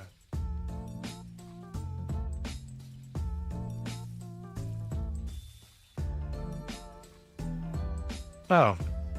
Why? Seems like a safety issue. I shudder to think what would happen if I ever accidentally opened my eyes while they had no protective covering. I lived in perpetual fear of such a moment. And it raises a lot of questions, like, is the visor absorbing the energy? Is that why he can see? If it's just kind of like blasting it like backwards into his face, like how does he ever see or do anything? I don't know. I hope they get into the mechanics of it someday. Which would be difficult because it's not real, but still, I'd love to know. But the scholarly X-Men known as the Beast has a problem of a somewhat different nature. Being a mutant can be very vexing when it's time to don one's street clothes. Man, he's gonna miss these problems when he's fucking blue. Especially when one possesses a pair of pedal extremities with the size of mine. There. Do you have enough breathing space, sweeties? These specially hidden shoes are so expensive, it would be cheaper to walk on my hands, though somewhat less glamorous. So it's just what's expensive about it? It's a fucking shoe with a toe flap, alright? They're like sandals. They're basically just sandals. Moments later, in the outer hall, here comes Jean. I wonder if I dare to ask her to, Hi, gorgeous. How about me driving you to the train? I should have realized Angel would beat me to it. He'll never have her, Angel. He'll never have her. Plus, he's got Psylocke down the road, so I don't feel bad for Angel one bit. Psylocke is a smoke show. What about you, Scott? Aren't you taking the train also? How can I compete with Warren? Yes, but I'm taking a later train. Besides, Scotty knows my chariot is only a two-seater. I planned it that way. Match. What does fucking match mean?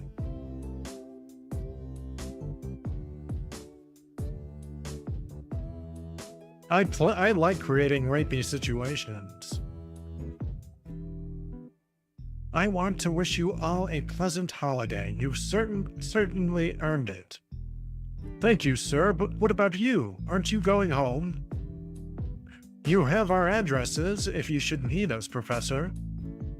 Don't be silly, Warren. All he needs to do is contact us mentally. It's much easier that way. This school is home to me now. I'll remain here. Is that his childhood home, if I'm not correct? Pretty sure that's his childhood home. Yes, Jean, if you happen to possess the world's most powerful mutant brain. What are we flapping our gums for? Let's get going, dang. And so... it's better this way. I've no right to try to date Jean, not while my eyes make me a potential danger to anyone near me. Bye, all. Warren would be a perfect ladies' man if he only had a pair of feet like mine. That's a dick joke, isn't it? He looks like he was born to own that Mustang. Old Angel would be a high flyer even with half wings. The way Scott looked at her, am I imagining it, or am I cock-blocking my friend? Whoopsie-doodle. Hank and I are lucky we both come from the city. We can just grab a bus and be home in a couple hours. If you've no definite plans, Scotty, would you like to accompany us? No thanks, fellas. I'd like to be alone for a while. Have a good time. Then, after all the others have departed, I'll be leaving now also, Professor. By the way, the paperboy just dropped this. Thank you, Scott. He carries his loneliness silently, locked inside him, and nothing that anyone can say or do will help. I, of all people, know the pain of such loneliness, the ache that seems unending. Yeah, because as I recall, he, as of right now, as far as Scott is concerned, he's an orphan. I don't think he knows that he has a brother, or if he does, like, he thinks he's dead. just like his parents. So, yeah, I'm pretty sure he grew up in an orphanage. If I remember my Cyclops lore correctly. So, like, when he goes home, like, there's what's home now. You know what I mean? But no sooner has the silent Cyclops walked away than... So, it has finally begun. The one thing I always feared with a witch hunt for mutants.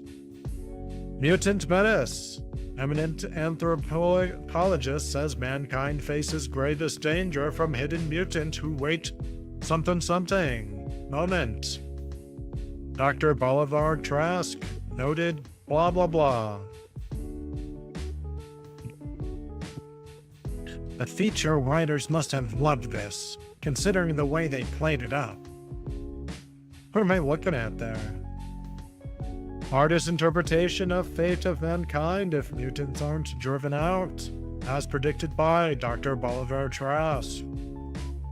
It's just some weirdo with pointy ears, whipping people. I'm sorry, but if you lose to that guy, you deserve to you deserve whatever's going on. He looks like a fucking cookie elf or something. Like he bakes cookies in a tree.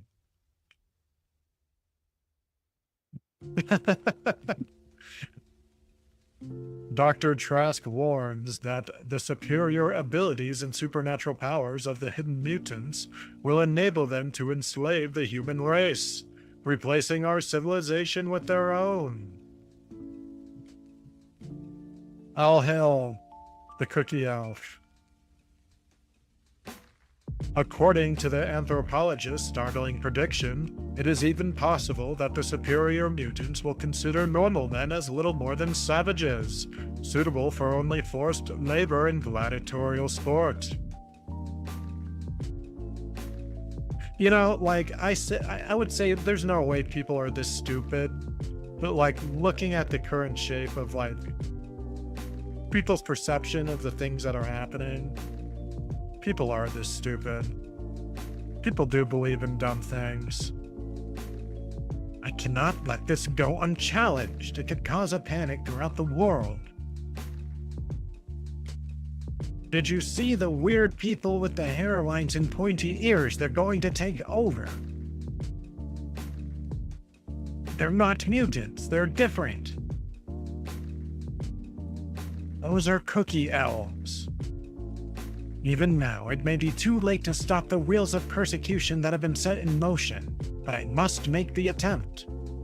The strange theories of Dr. Trask are a greater threat to my X-Men than any foe that they have ever faced before.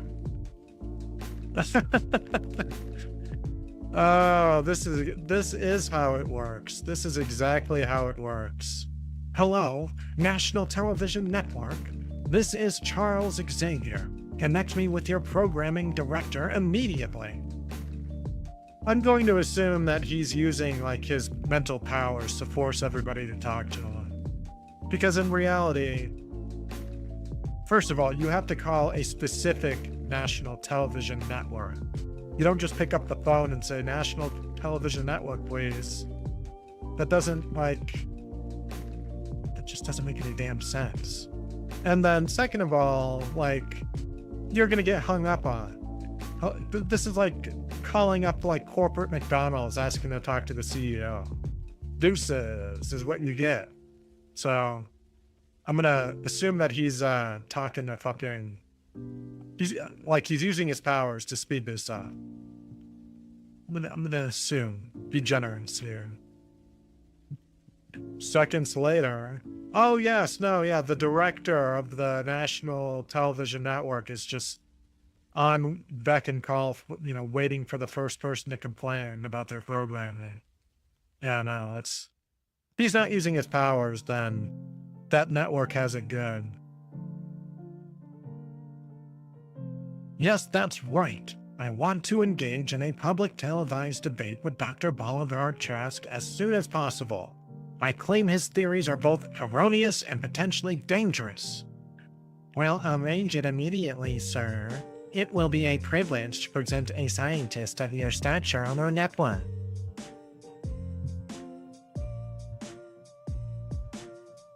Yeah, we may as well be in Lord of the Rings. It's such a fantasy. The very next evening, after the network has preempted 2 soap operas and a widely heralded adult western. I don't believe you. The damage is already done. Trust has alarmed the nation, but I must speak out. Well, I'm Charlie. This ought to be good. Our first speaker will be the Professor Charles Xavier, one of the greatest authorities in the field of education and an articulate spokesman for America's intellectual community. Just saying hey quickly. Hey, Aki. How you doing? Hope you're doing well. Thanks for stopping by. Before giving way to groundless fears, we must first consider what is a mutant. He is not a monster. He is not necessarily a menace. He is merely a person who was born with different power or an ability than the average human. What does an egg-headed old stuffed shirt like him know? They're both doctors. They're all doctors. One's not more doctory than the other. I got a headache, but I think it's the weather. It's been going up and down a lot. Yeah, Colorado Springs has been the same too. Like, it'll snow at night and then it'll be gone like midday. You know, I'm over it. Pick one. Just pick one. Snow or no snow. Wouldn't it be groovy if he's a mutant himself? Why, your mother and I want to hear this. No one knows what causes mutations. Your own children may be mutants. You must not let ignorance, rumor, or unreasoning fear stampede you. He's got some nerve. No kid of mine is a mutie. And where does he get off calling us ignorant? I never even heard of him. I bet he's a communist. He looks more like one of them right-wingers to me. Yeah, see, we've always been fucking stupid.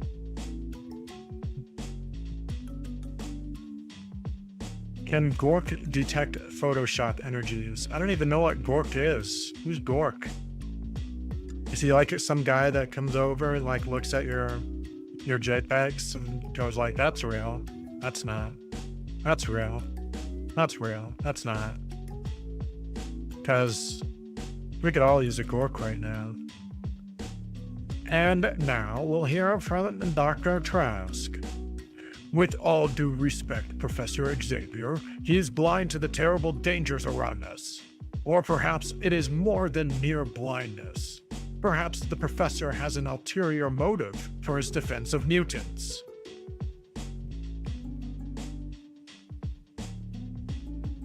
I don't know.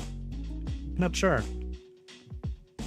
At any rate, I have created a defense for mankind. Whether I win or lose this debate does not matter. For the mutants will never take over the human race now. Not while my new army of sentinels live. I shall now demonstrate.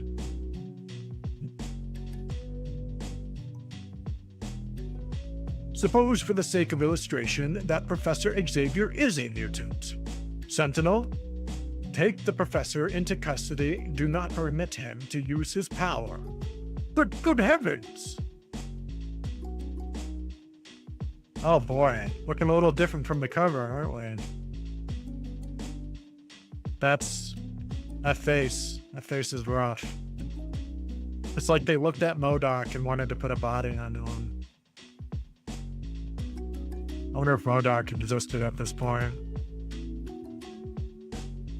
My strongest thought bolt has no effect on him. My mental power is useless against a mechanical brain.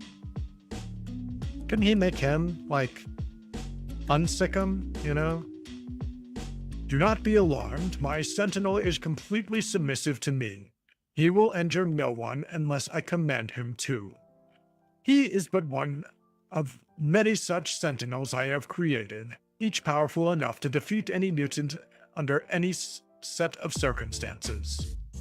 I hope that our viewers at home realize that they are seeing a sensational television first, through the courtesy of our sponsor. So a robot comes in, tells him to kidnap a man on your own show, and then you cut to a fucking Coca-Cola commercial? These people are fucking insane.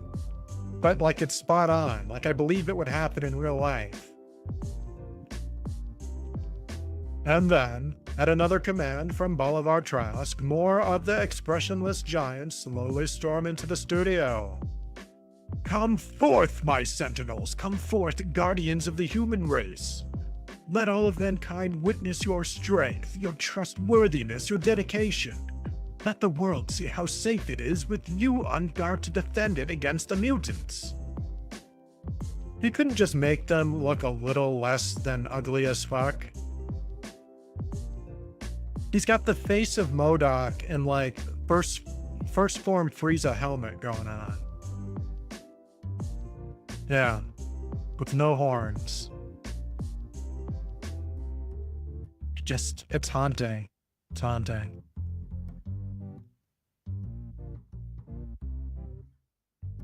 My mighty sentinels are equipped with the most complex mechanical thinking apparatus ever constructed, and they possess, in addition to their own incalculable strength, many hidden weapons with which to serve mankind.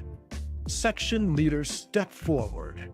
You will demonstrate how faithfully you obey my every command. But then,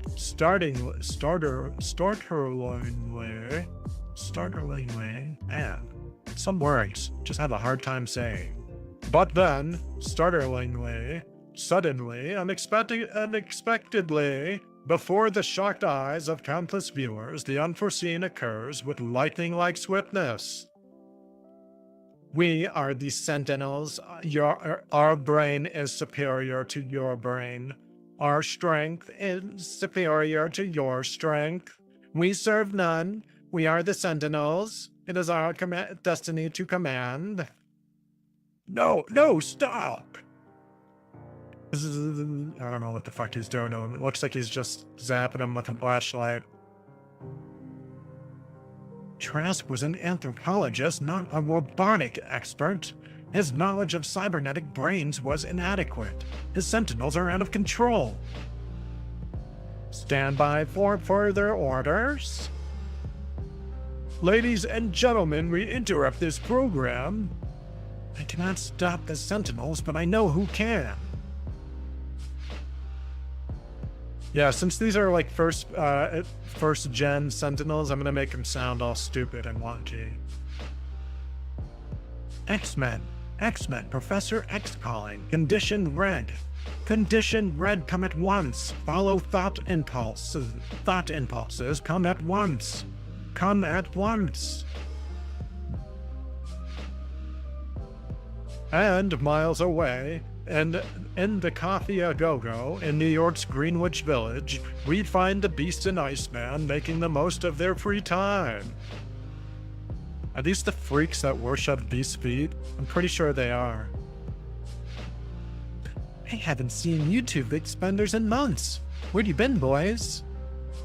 Beating the girls away with clubs, as usual, Zelda. Did you miss us?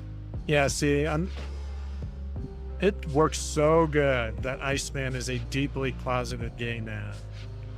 Like, he's always just bringing up times like, yeah, I was just totally slamming ass earlier. Not thinking about penis at all. Just slamming ass, being straight. Like, that's the kind of gay guy I'm going for. Quiet, Bobby. Bernard the poet has me worried. I'm beginning to understand what he's saying. So all you want is coffee? Will you share a cup or take the plunge and buy two of them? Like, it's out to be in. And it's square to be hip. I mean, dig the seed. A nap isn't a nip. Say it again, Bernard. Those tender sentiments do wonders for my libido. Cool it, chick. You melted my bongos. What the fuck is going on here? Alright, sweet dreams. Hopefully I didn't make it too weird for your sleep. You might have weird dreams, I'm sorry. Alright, so we just got some lady horny for poets up there. Zelda, after you finish work tonight, how about going out with me? I'll think about it, Diamond Gem. So long as you don't decide to take me here. Heads up, Bobby. I'm getting a mental summons from the professor. Don't melt my bongos. Holy cow, me too. It must be top priority. Sorry, Zelda. I'll have to take a rain check on our date tonight. Rain check? I wouldn't go out with you again if I was a tropical monsoon. What? I wouldn't go out with you again if it was a tropical monsoon. Think she's mad at me, Hank? I'd say it's definitely within the realm of possibility. Now let's go. I somehow feel unfaithful to the superhero code when I change in an alley this way. A phone booth seems to be the accepted place. That's a nice little Superman reference there. Well, I won't criticize you if you stay off my back, since I carry my soft little booties in my pocket. He's super gay. Anyone that complained about it never read these. It only takes me seconds to get into my costume. We'd better scamper, Bobby. The professor may really be in danger. Maybe so? What the fuck? Who spells it that way? Maybe so. I guess I'm supposed to say it that way. Maybe so, but in a pinch, Big Bunny, my dough's riding on old Xavier. Let's ski battle to the roof, and I'll make us an ice slide. Don't forget my booties. Faster, Bobby. This is no time to worry about forming artistic symmetrical patterns. Okay, just give your jaws a rest and start sliding. Slide your tush on my icy throne. What happens if that built-in ice machine of yours runs out before we reach the ground? Simple. We'll reach the ground anyway, only faster than we bargained for. I'm sorry I asked. Next time I go out with you, I'll wear a foot warmer in the seat of my pants. Meanwhile, at a luxurious estate on the fashionable north shore of Long Island, it's so good to have you home again, Master Warren. Thank you, Curtis. It's good to be home. The Junior League has planned a number of parties in your honor, son. And I hope you'll be able to spend some time with us too, dear. Condition red, come at once. Follow thought impulses, come at once. Mother, Dad, I can't explain, but I must leave at once. I just remembered something vitally important. But Warren, I don't understand. It's all right, son. You're old enough to know what you're doing. If we can only be of any help. You've always helped by being so wonderfully patient and understanding. They sent you to military school, dude.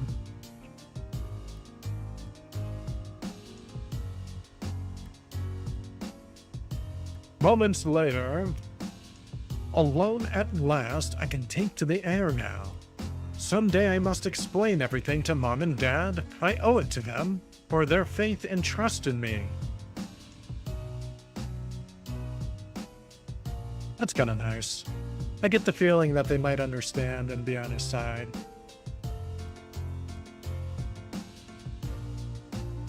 And back at the TV studio, Sentinel 3R, guard humans.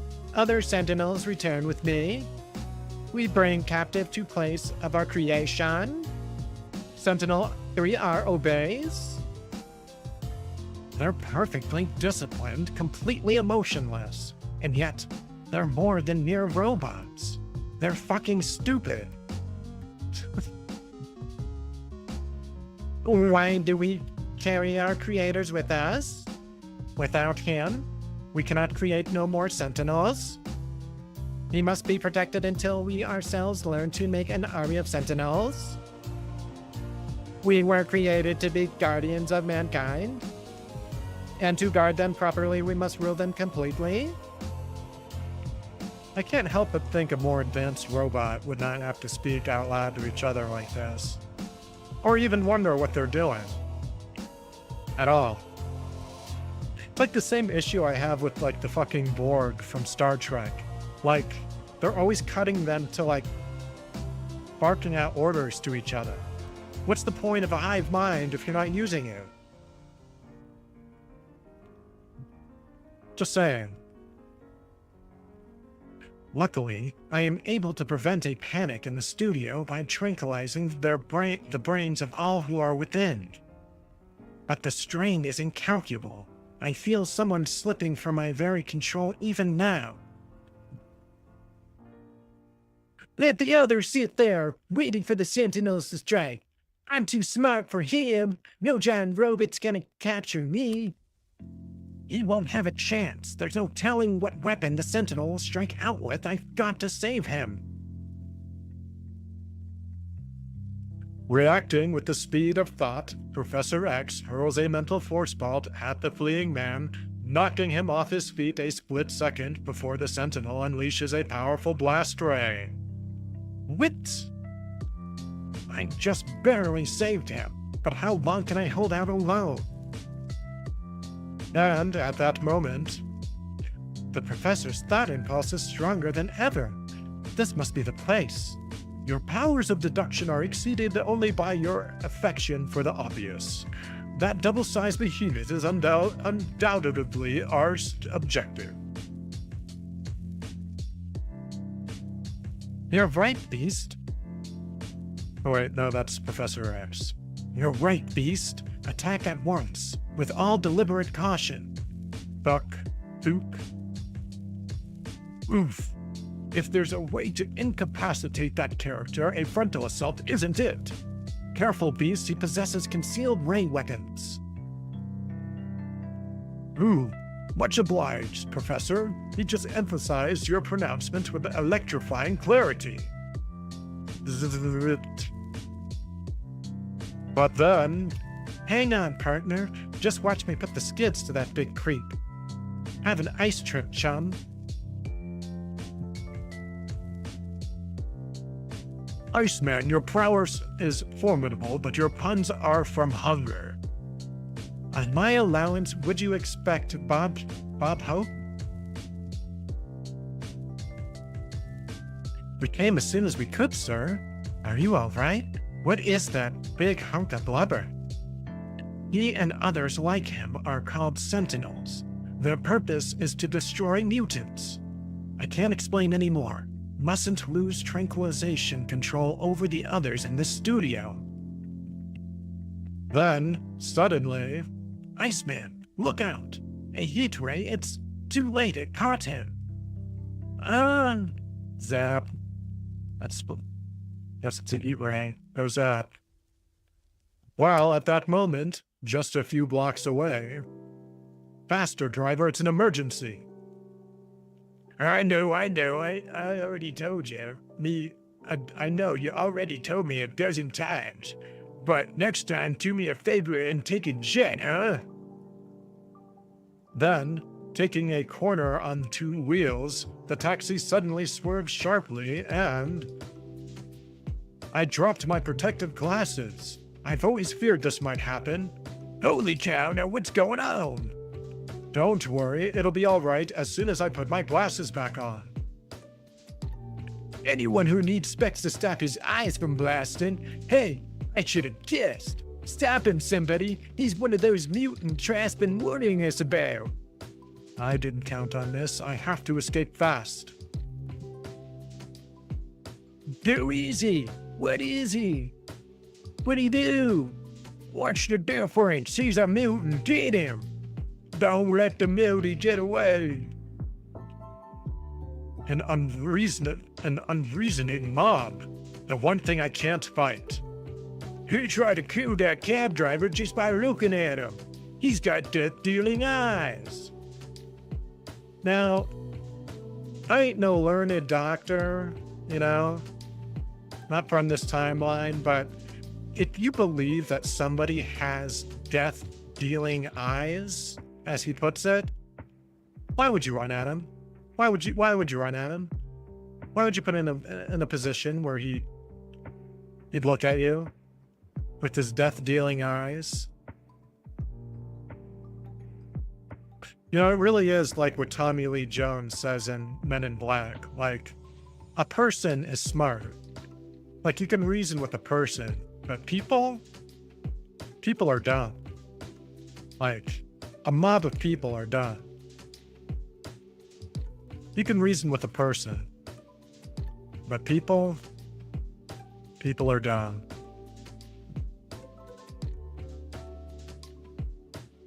Luckily, they fell back at the mention of my death-dealing eyes. Okay, well, that makes sense. Still looked like they were chasing him.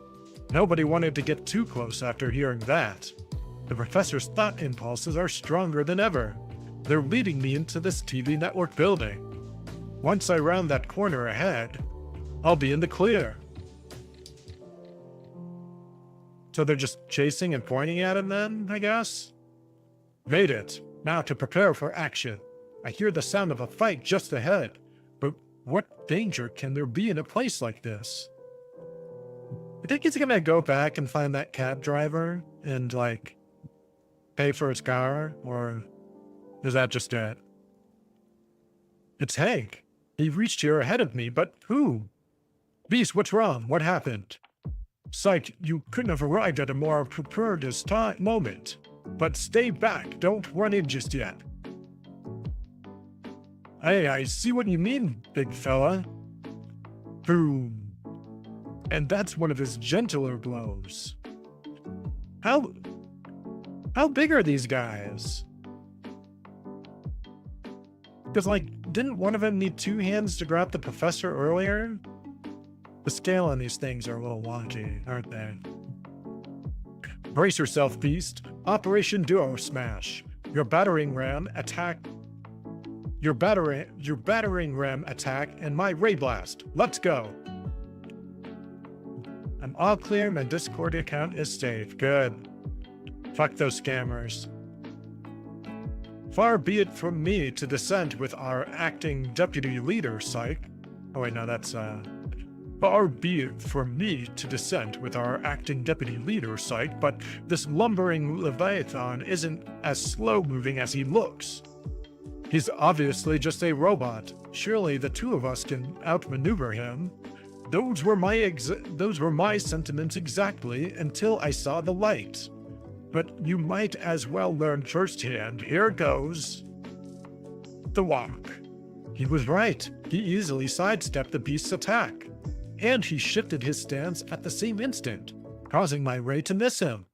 He may not be a living human, but whatever he uses for a brain, it's as fast as ours, or maybe faster. Crack. Hank crashed into the wall with such a force that he knocked himself out. I can't let him lie there in the path of that giant. Oh, the professor is contacting me. Cyclops, the Sentinel has powerful built-in weapons. Do not turn your back to him. What can I do now? I can't desert Hank, but my power blast needs another few minutes before I can use it again. That seems dubious. Minutes? Minutes? Really? I don't know if I believe you. I guess I have to. But then, suddenly, the most unexpected event of all occurs. For no apparent reason, the towering sentinel stops, falters, and he's beginning to topple. But why? What caused it? Nothing even touched him. Boom. Realizing that the danger is over for the present, Professor X discontinues his mental tranquilization of those around him. What happened? We're all safe now. The X-Men appeared, and the other Sentinels ran off with Dr. Trask. It's pretty clever of the Professor by talking that way. No one would suspect that he's really our leader. And while he seems to be sitting motionless, the brilliant mental mutant shoots telepathic commands to his teenage team. Revive the beast, make certain he is uninjured. Clear the studio so that we can be alone. I must study the Sentinel and learn what felled him. He looks sick. Like that face he's making? It's a little blue. He looks sick. Looks like he's about to throw up. In the meantime, the high-flying angel, zeroing in towards the TV studio, sees a startling sight. Well, wiggle my wings. I've heard of flying saucers, but those things are ridiculous. But the angel does not yet know of the Sentinel's purpose, nor of their built-in divining devices. Halt your flight. My computometer registers mutant ahead. Attack in force. Uh-oh, this tells me one thing I was wondering about. Zip, zip, zip, zip, zip. They sure aren't merely figments of my imagination. It's like being attacked by a squadron of human torches. Sentinel 6, 7, and 8 are assume solo attack posture. Attack. All others remain in formation. Proceed to destination. That is all. Who are they? Why are they attacking me? Is this why the professor summoned me? Well, I can worry about all that later. Right now, I'm kind of busy. It's lucky the professor made me spend so many long hours practicing maneuverability. But then, before the merciless emotionless sentinels can find the range... Now what? Something is pulling me downwards towards that train below. It's a powerful pull of some sort of invisible energy. I can't overcome it. It's holding me here. Can't move, but it's served one good purpose. Those flying nightmares are giving up the chase. Section leaders to Sentinels, resume flight pattern. Time enough to pursue mutants after we have increased our numbers. And in a private drawing room, inside the rapidly departing train, we find... It's lucky I happened to look out the window at that moment. No telling what those strange flying creatures would have done to Warren once they surrounded him. I'd better change my Marvel Girl costume now. No telling what might happen next. Then, in one most sensational demonstration of telekinetic power ever recorded, the fabulous female mutant levitates herself right out the train window. Are you sure she didn't teleport herself out the window? They're going back to levitating now? I've been practicing this feat for months. I can only do this for short distances, but I'm improving each time. Gene, then it was you. I should have guessed. I didn't know who those flying apparitions were, but they must be why the professor called us. Right, pretty girl. We'd better get to him as soon as possible. And back at the TV studio. Now that we're alone in here, we may talk freely. It is imperative that we learn what it is that felled the Sentinel. Whatever it was, I'd sure like to have a couple of them. Before it toppled, I heard it mutter something, that it sounded like Master Mold. My vocabulary is exceeding only by my agility and charm, but I am at a loss to comprehend what Master Mold may be. Professor, can you tell whether it's completely destroyed, or our equivalent of dead, or could it rise to menace us again? I can't be sure of its condition. I seem to get faint mental images from it, but being mechanical rather than alive, they're indecipherable to me. It's interesting. I wonder if, like, what he's getting are, like mental impressions of it, rather like it having actual mental images. It's kind of like with Cal Kestis in Star Wars, or what's his face, other Jedi. You know, they could pick up objects and use the Force to tell what it's been through. I'd be all right if Professor X could do that. He can only do it a little bit at a time, it seems, though. Wait, be absolutely silent. Clear your minds of any thought. I'm receiving a vague mental impulse. I can just barely make it out. It's some sort of location. Wait, it's getting clearer. It's the place where the Sentinels were created. He wants to return there. The thought is so strong that I can read it. Even through it, it doesn't emanate from a human brain. If I understand you correctly, sir, you mean you've discovered where their headquarters is? Exactly. Here comes the Angel and Jean. Now we're at our full fighting strength again. Good. I'm afraid we will have to be for the danger that awaits us.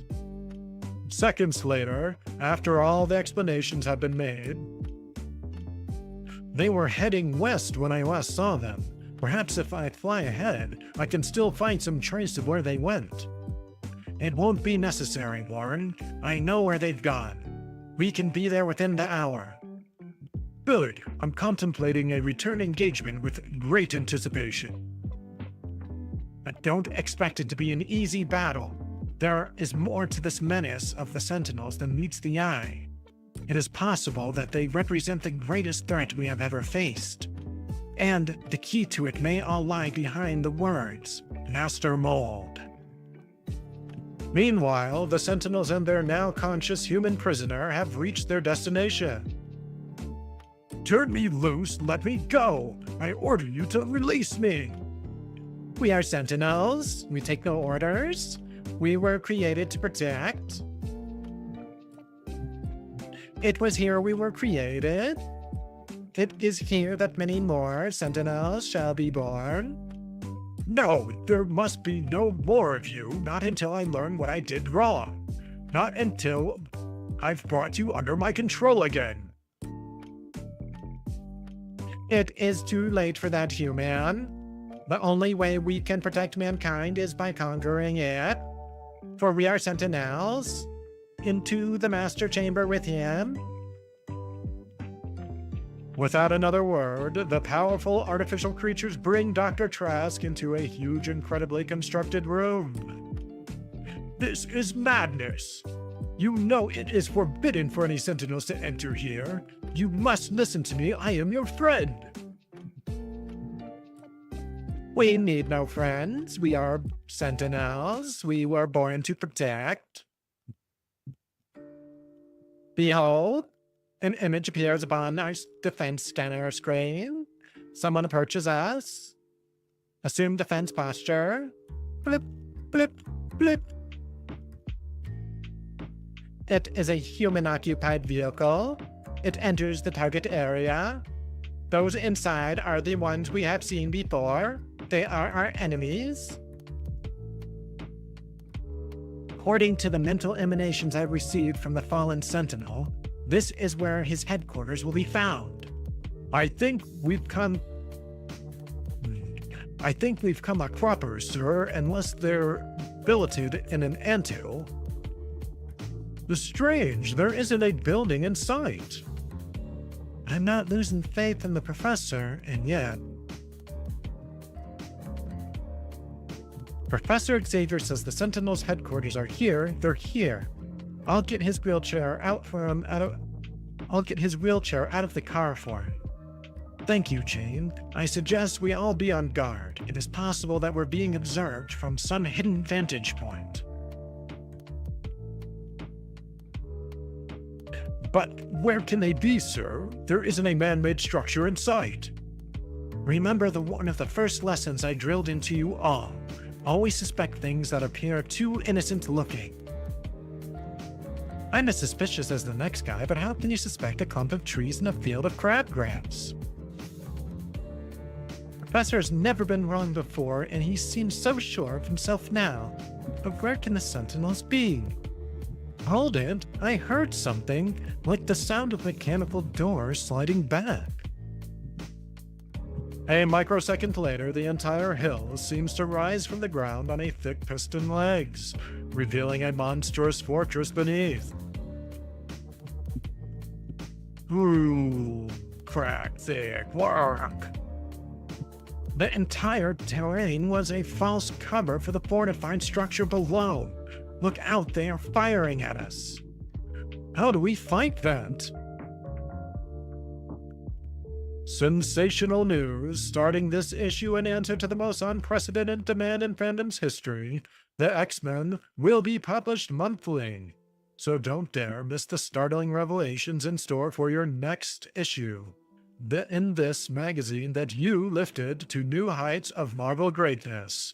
The end. So that's cool. This was the first issue then where it became a monthly publication.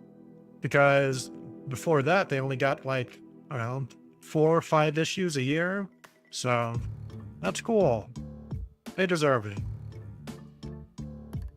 That's number 14. Introduction of the Sentinels. A couple different things, really. Introduction of Trask.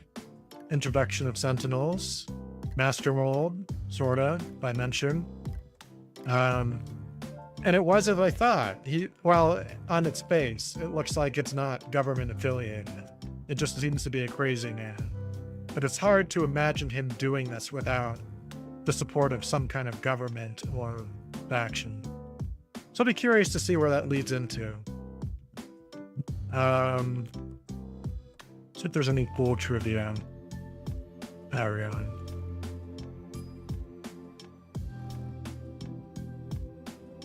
All right, but that's where we're going to end things off here for today, folks. I'm going to be back tomorrow. I don't know what I'll be into yet. We might do more comics, might get back into Avowed. And for being honest, I'm kind of avoiding Avowed a little bit, if being honest. It's not as, just like oomph. Like the story is just so vanilla. Like I've seen it 100 times before. I've been doing a little work off stream on a separate character, and like the story does not get better.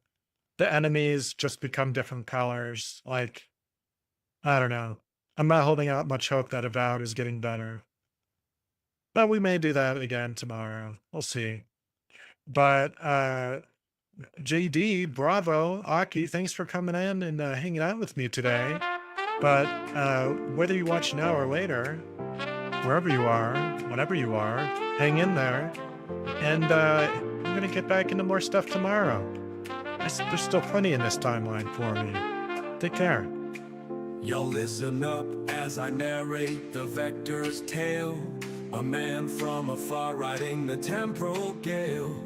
Ronin by name and a Ronin by fate. In the tapestry of time he's got a date. He ain't just saving, he's exploring the rift. In the timelines he travels, he's given a lift. Seeking tech and secrets in a world that's gone astray. Ronin's the man who's gonna find a way. Ronin Vector, the chrono navigator. In the flow of time, he's the prime innovator. Exploring the realms where few dare to venture. He's the Ronin Vector, the timeline's avenger.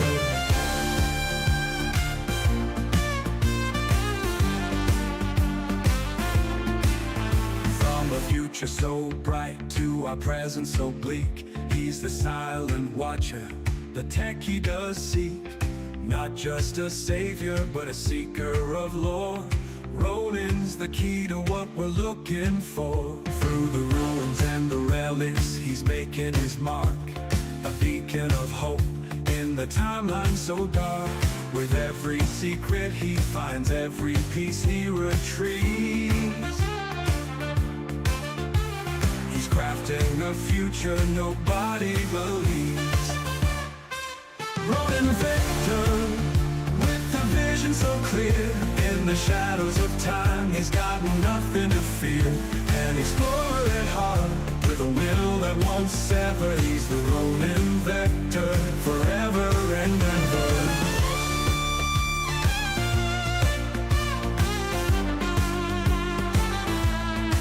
So when you feel the ground shake and the air gets colder,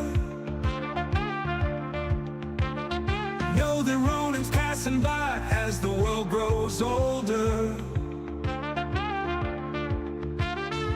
In the whispers of time, his legends inscribed, Ronin Vector, the man who defied.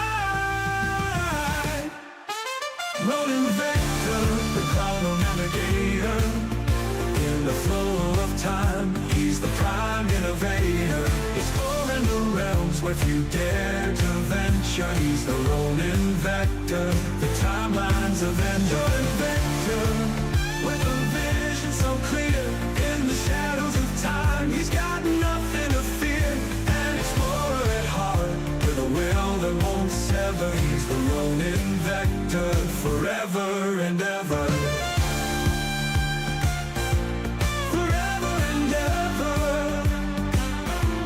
So when you feel the ground shake and the air gets colder, know that Ronin's passing by as the world grows older. In the whispers of time, his legends inscribed, Ronin Vector,